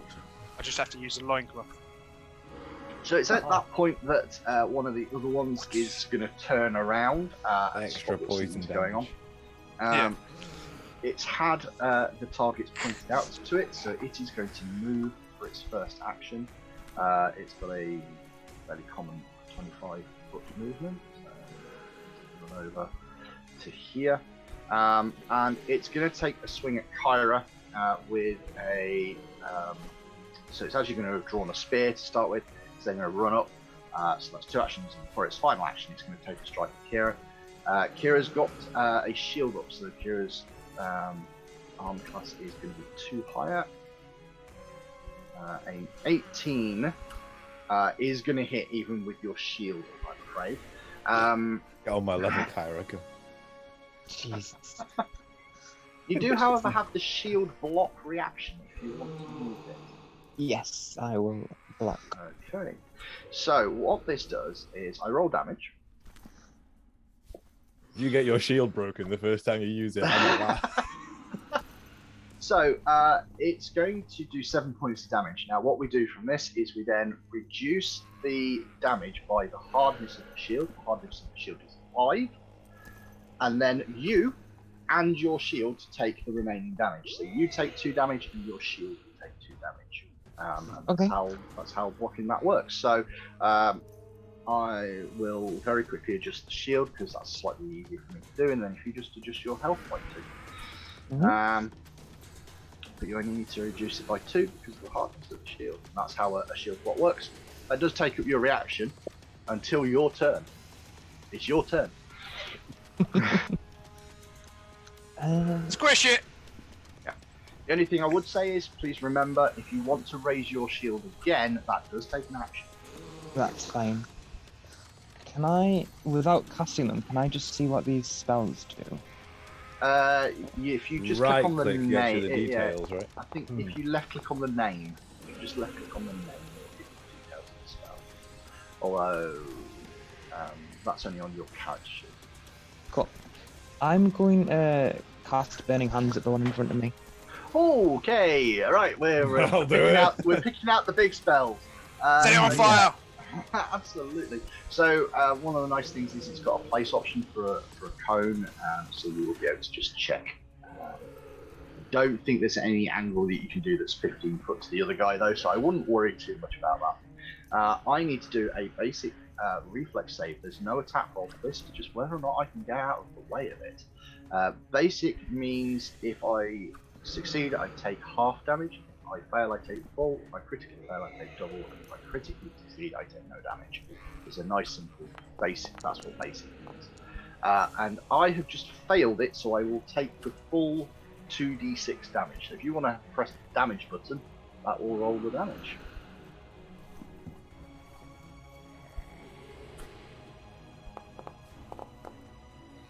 Uh, 8 points of damage, and we have a toaster fried creature. There is nothing left of this thing. It is a burning mess on the floor. Just a pile of ash. Two little steaming stubs. Like. I'm now debating if it was worth me running away. I could have just stabbed 2. They probably would have just turned around and killed you, to be well, had a go at to be fair. So there's swings and roundabouts. They could be kind of glass cannony, you know. Like, Yeah. I just wondered if there have only been 2 left. Kyra has got one more action still available because it only costs 2 to cast Burning Hands. I will raise my shield. Raise your shield. That seems perfectly reasonable. So you raise up your shield, you keep yourself blocked, which is probably a good thing because the next creature to react is actually the next sort of lizardy creature that's in here. It's going to run forwards. However, it's going to try and avoid the person with burning hands, and he's going to instead swing at the one in the cloth armor. Again, it's pulled a spear as its first action. It's moved over for its second action, and it stabs that Ezrin. Gets a 19, which is most definitely going to hit you. So it does manage to stab Don't at die. you. And only does 2 points of damage, though. It kind of catches in the robes and doesn't really hurt you as badly as it could do. Just a flesh wound. Just a flesh wound. That's its full 3 actions, and Valrus now gets to react to all this stuff that's been going on around him for the past few seconds. Yay! Input. I'm gonna stand Now here. you know how I feel. I guess. And do I have? I mean, it's dark. Can I hit him? So you can't stand on him. That's the only downside. Oh, you stood I'm next to him, standing on that's the fine. dead one. Yeah. You can. Right, so it's tucked into that corner quite well, which means that Ezra's light isn't really helping you out here. It's going to induce something called a flat check, which is a 50% miss check against light. So what you're going to do, roll to attack as per normal. Okay. Okay. Yeah. That would normally hit, but what I want you to do is now roll a d20. Now, on Foundry, if you go to the chat one, down at the bottom there are some buttons to just select dice you want to roll, I see. and you just find the d20 and then hit roll. A flat check means you need to get an 11 or higher, which you did, and you have connected that blow. Nice. That with a 24 is not quite a crit. So you're just doing normal damage, but you're a fighter. Come on. I mean, I really hope it. Oof. 6 points of damage is not enough to kill it. It's still I'm gonna kind hit of it holding again, then. Jesus. So, roll to hit, roll a On d20, yours. roll for damage. Yeah. Oh, come on, everyone else got theirs in one go. All right. All right. Right, so 14 would miss. Oh, so you really? don't even need to make the flat check unless you No! use a hero point. I'm forever shamed. Are we going to use a hero point, or are we going to... Yes. Go on, burn those hero points. Use them like money. Yeah. Come on, off they go. This is where he rolls a 1. Shut up, man. A 9. It's He still rolled a miss. 1. I give up. This time. No more. Yeah, that is all your actions because you've moved and you've Yeah, tried I to swing a know. couple of times. I know. Let's see if Gert can save you blushes. Gert, you are up next. It's alright, I'll deal with it. Flanking. Yep, moves into the shadows, but you are perfectly fine because you have dark vision. You can see Yep. this thing. Oh. However, with a roll of a 9, even No. with flanking, that is This- it. This is the most nails cobbled in recorded history. He's like, no, no, No, no. TPK to a That- half-dead that's- kobold. Let's go. That's unfortunately going to hit. That's not going to probably mean that this guy's going to last very long. You are flanking. You get to do sneak attack. That- Oh, it is yeah, a right. it is a bloody mess. That would have killed all 3 of them. Yeah. and me. If your sword was long enough. It's alright, I dealt with him. The room. Thank goes- you, Gert. The room goes quiet, and you are left in this very strange chamber that does feel a little bit like it's a basement. But Luke. whatever basement it was is it's no Yeah. longer. So Ah, right. this door is well, it's right there in front of you. You can see the various barrels and other bits and pieces in here, with a little bit of sort of detect magic going on Mhm. as well. You do detect magic in this chamber, within 30 foot of you. Do you want me to in- check the door? What, in front or in So front? again, doing a little bit of sort of moving around and all the rest of it, it's definitely within that lock space. There's magic in there's magic stuff in there. Oh, can I check the door again then? Yeah. You can absolutely check the door. Not a problem. Are you rolling it for me? I will indeed. Yeah. Cool. Yeah. Not getting that away that easily. So you check over this door, and you are pretty convinced he's not trapped. Okay. Is it locked? That you are happy to say it most definitely is locked. Well, while I'm checking, then after I finish checking, I'll try and pick it. All right then. So you do have an option. You can try and force the door open. You're going for the Oh yeah, I'm going to be like slightly more subtle approach. I will let you roll this one. Okay, is it my So thievery it is a or is it my thievery thieves? check? It is a thievery check. Cool. Having the thieves' tools allows you to do it. If you didn't have Okay. the thieves' tools, you wouldn't be able to do it. But Yeah. you do, so it is a thievery check. Oh, sorry, I was just reading. There it is. Oh no, that didn't roll. Click. There we go. There you are. Yeah, there is a roll. Oh, that was a 19 almost. Hero point. You are working on this. You do have hero points, remember? Yeah, You're I will working do on this it, and one. you cannot seem to get it at the moment. I'll use a hero point for that then. It's even worse. But yeah, a little bit more work, and click the door. The lock unlocks. Nice. Let's get in. And I shall, Find the magic items. You should now be able to click on the door, and it allows you to open up that chamber. Ooh. And on the assumption that you just spend some time going through it Yeah. and pulling things apart, you find a couple of bits and pieces in here. Firstly, there is a one of the crates. Is just in one of the crates you find a bag which contains what you believe is about 200 silver pieces. Just slight change. A gold ring, which doesn't seem to be magical in any way, shape, or form, and a short sword, which definitely is magical. I'll trade you the gem sword for that one.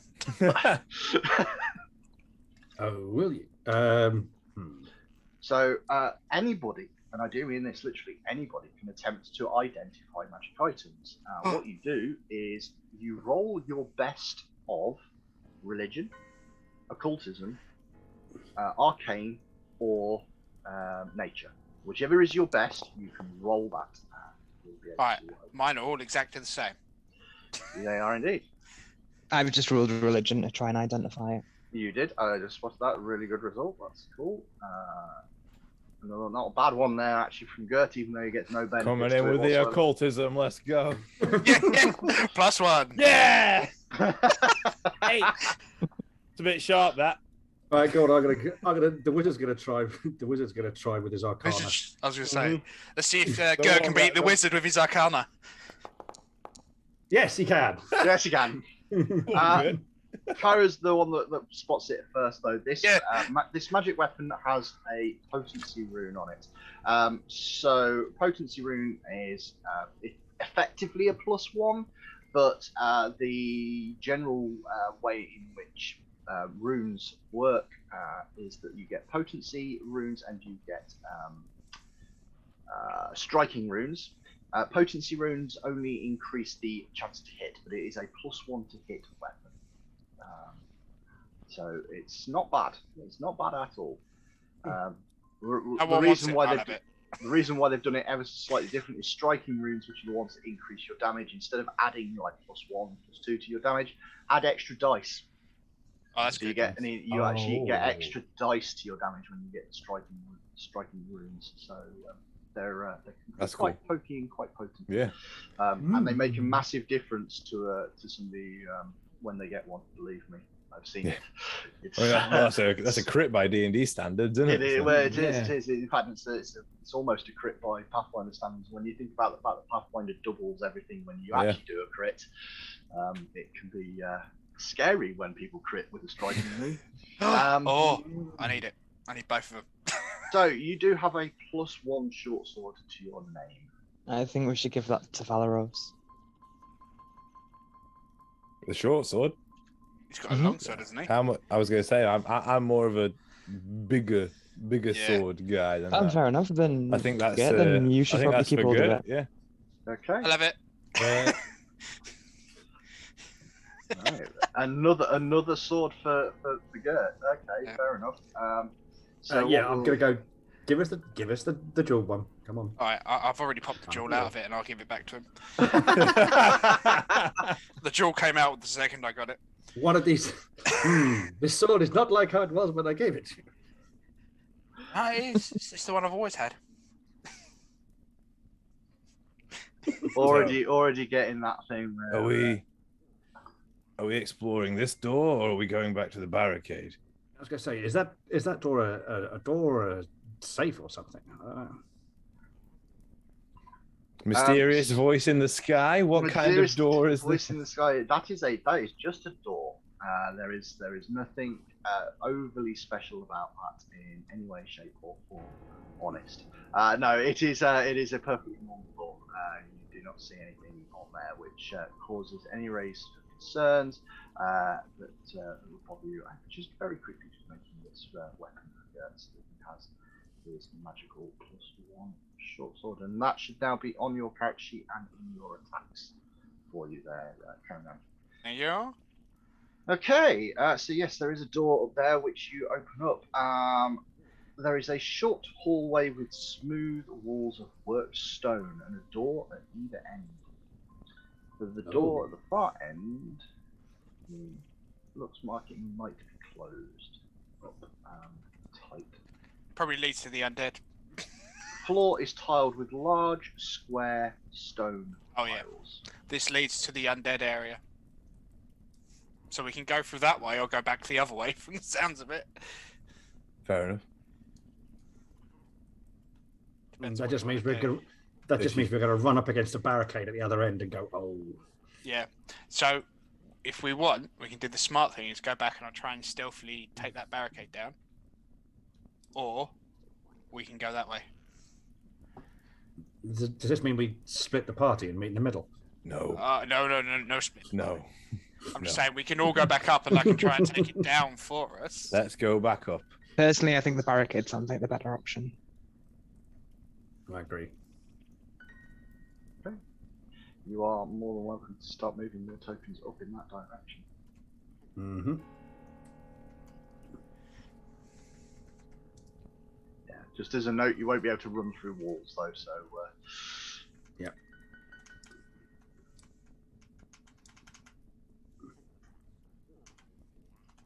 Yeah. I forgot how to do that, so I was just pressing the arrows. Yeah, the arrows actually. To be fair, when you're doing large movements, I find the arrows are actually a little bit simpler as well. They get you shooting Wait, quite fast. where's the cleric? I'm gonna move Kira up just to be helpful. I'm coming. So all sorted, all done. You're all there. So Happy yes, you are able to make a very Thievery? quick thievery check just to see if you can take apart this barricade without too many problems.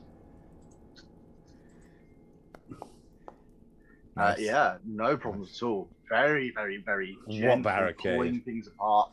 The barricade is very silently moved to the side, and that does in fact open up the rest of this chamber. Oh, there's light. There is a soft glowing light, yeah. Oh no. I like this room less and less the more closer we get. Oh no. Oh no. Yeah, so you can't start moving down this way. I'm guarding. Raise my shield. I can't move. Oh, no, I'm moving you've got into the yourself wall. stuck in a wall, that's how. Yeah. If you got yourself back, well done. I don't know. No, I'm still stuck in a wall. Okay, there you go, that'll help, there you are. Thank you much. No problem. So, beyond the barricade, an old cavern corridor winds down into the earth, ending in an ancient burial vault lit by a strange torch with a blue flame. Alcoves line the walls, each one containing a rotten wooden coffin, while the centre of the room has a raised platform holding a stone sarcophagus. Tiara's stuck in the wall as well. I think I'm a little bit stuck. You are, yeah, there you go. Perfect. That sorts you out. Thank you very much. I didn't want to go that far in.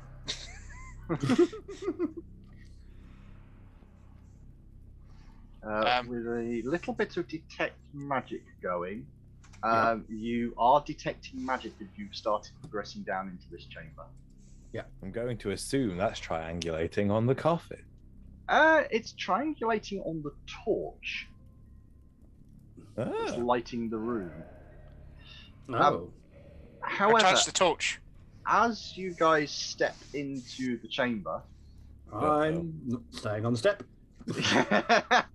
I ain't in no chamber. You specifically can't put me in a Valros- chamber. Valros and Kira. I mean, the expected. I am in the chamber. The expected happens. Yeah. The lids on the wooden sort of sarcophagus look at that. coffins in the alcoves, they 5 of all them. start to open up. Not all Kyra, of them, to be please. fair.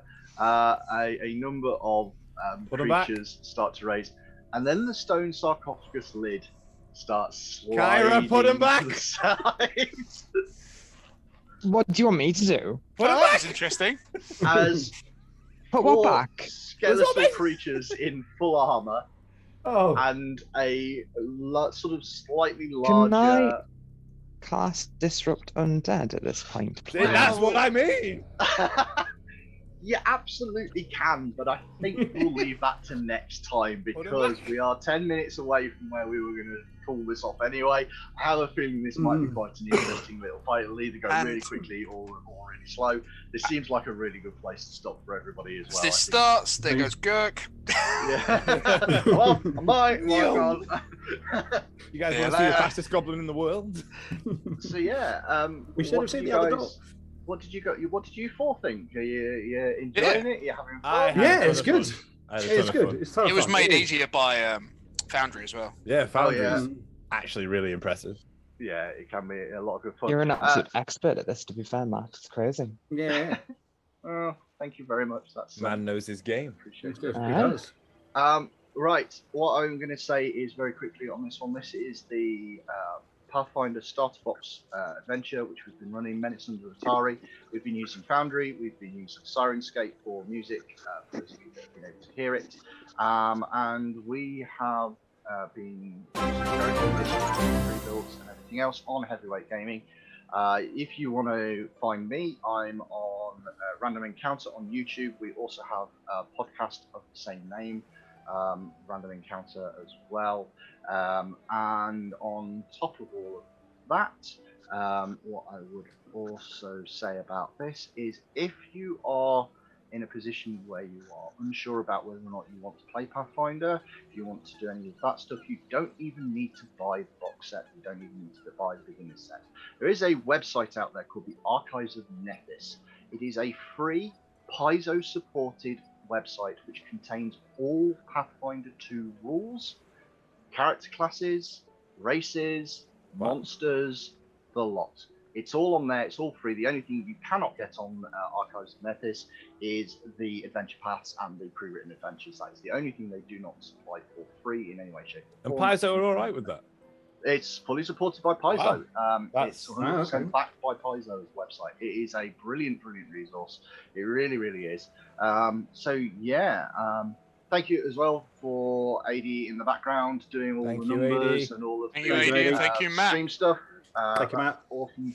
And we'll be And back also- next week, I believe. And also, happy to- birthday, AD, by Yeah, I the way. was going Oh, to yeah, say happy birthday. wrap Yeah, that happy one up. birthday and good job. AD. Yeah, I hope you've had a reasonable day, mate, and I hope you've enjoyed the stream that you've been sat in the background watching. But yeah, for everything else, this is just sort of we were going to stop at 1:30 anyway, but this seems like a really good place to pick up next week, and we will see you guys again if you want to. All right, Yeah. everybody, I hope you've all enjoyed that. I can sort of start scrolling back through the chat now and reading what people were saying and what I was getting wrong. All right, everybody, catch you around next week. Thanks Cheers, all everyone. very much. Bye-bye. See you later. Bye, guys. Bye. Cheers. Bye, guys. Bye. Bye. Bye.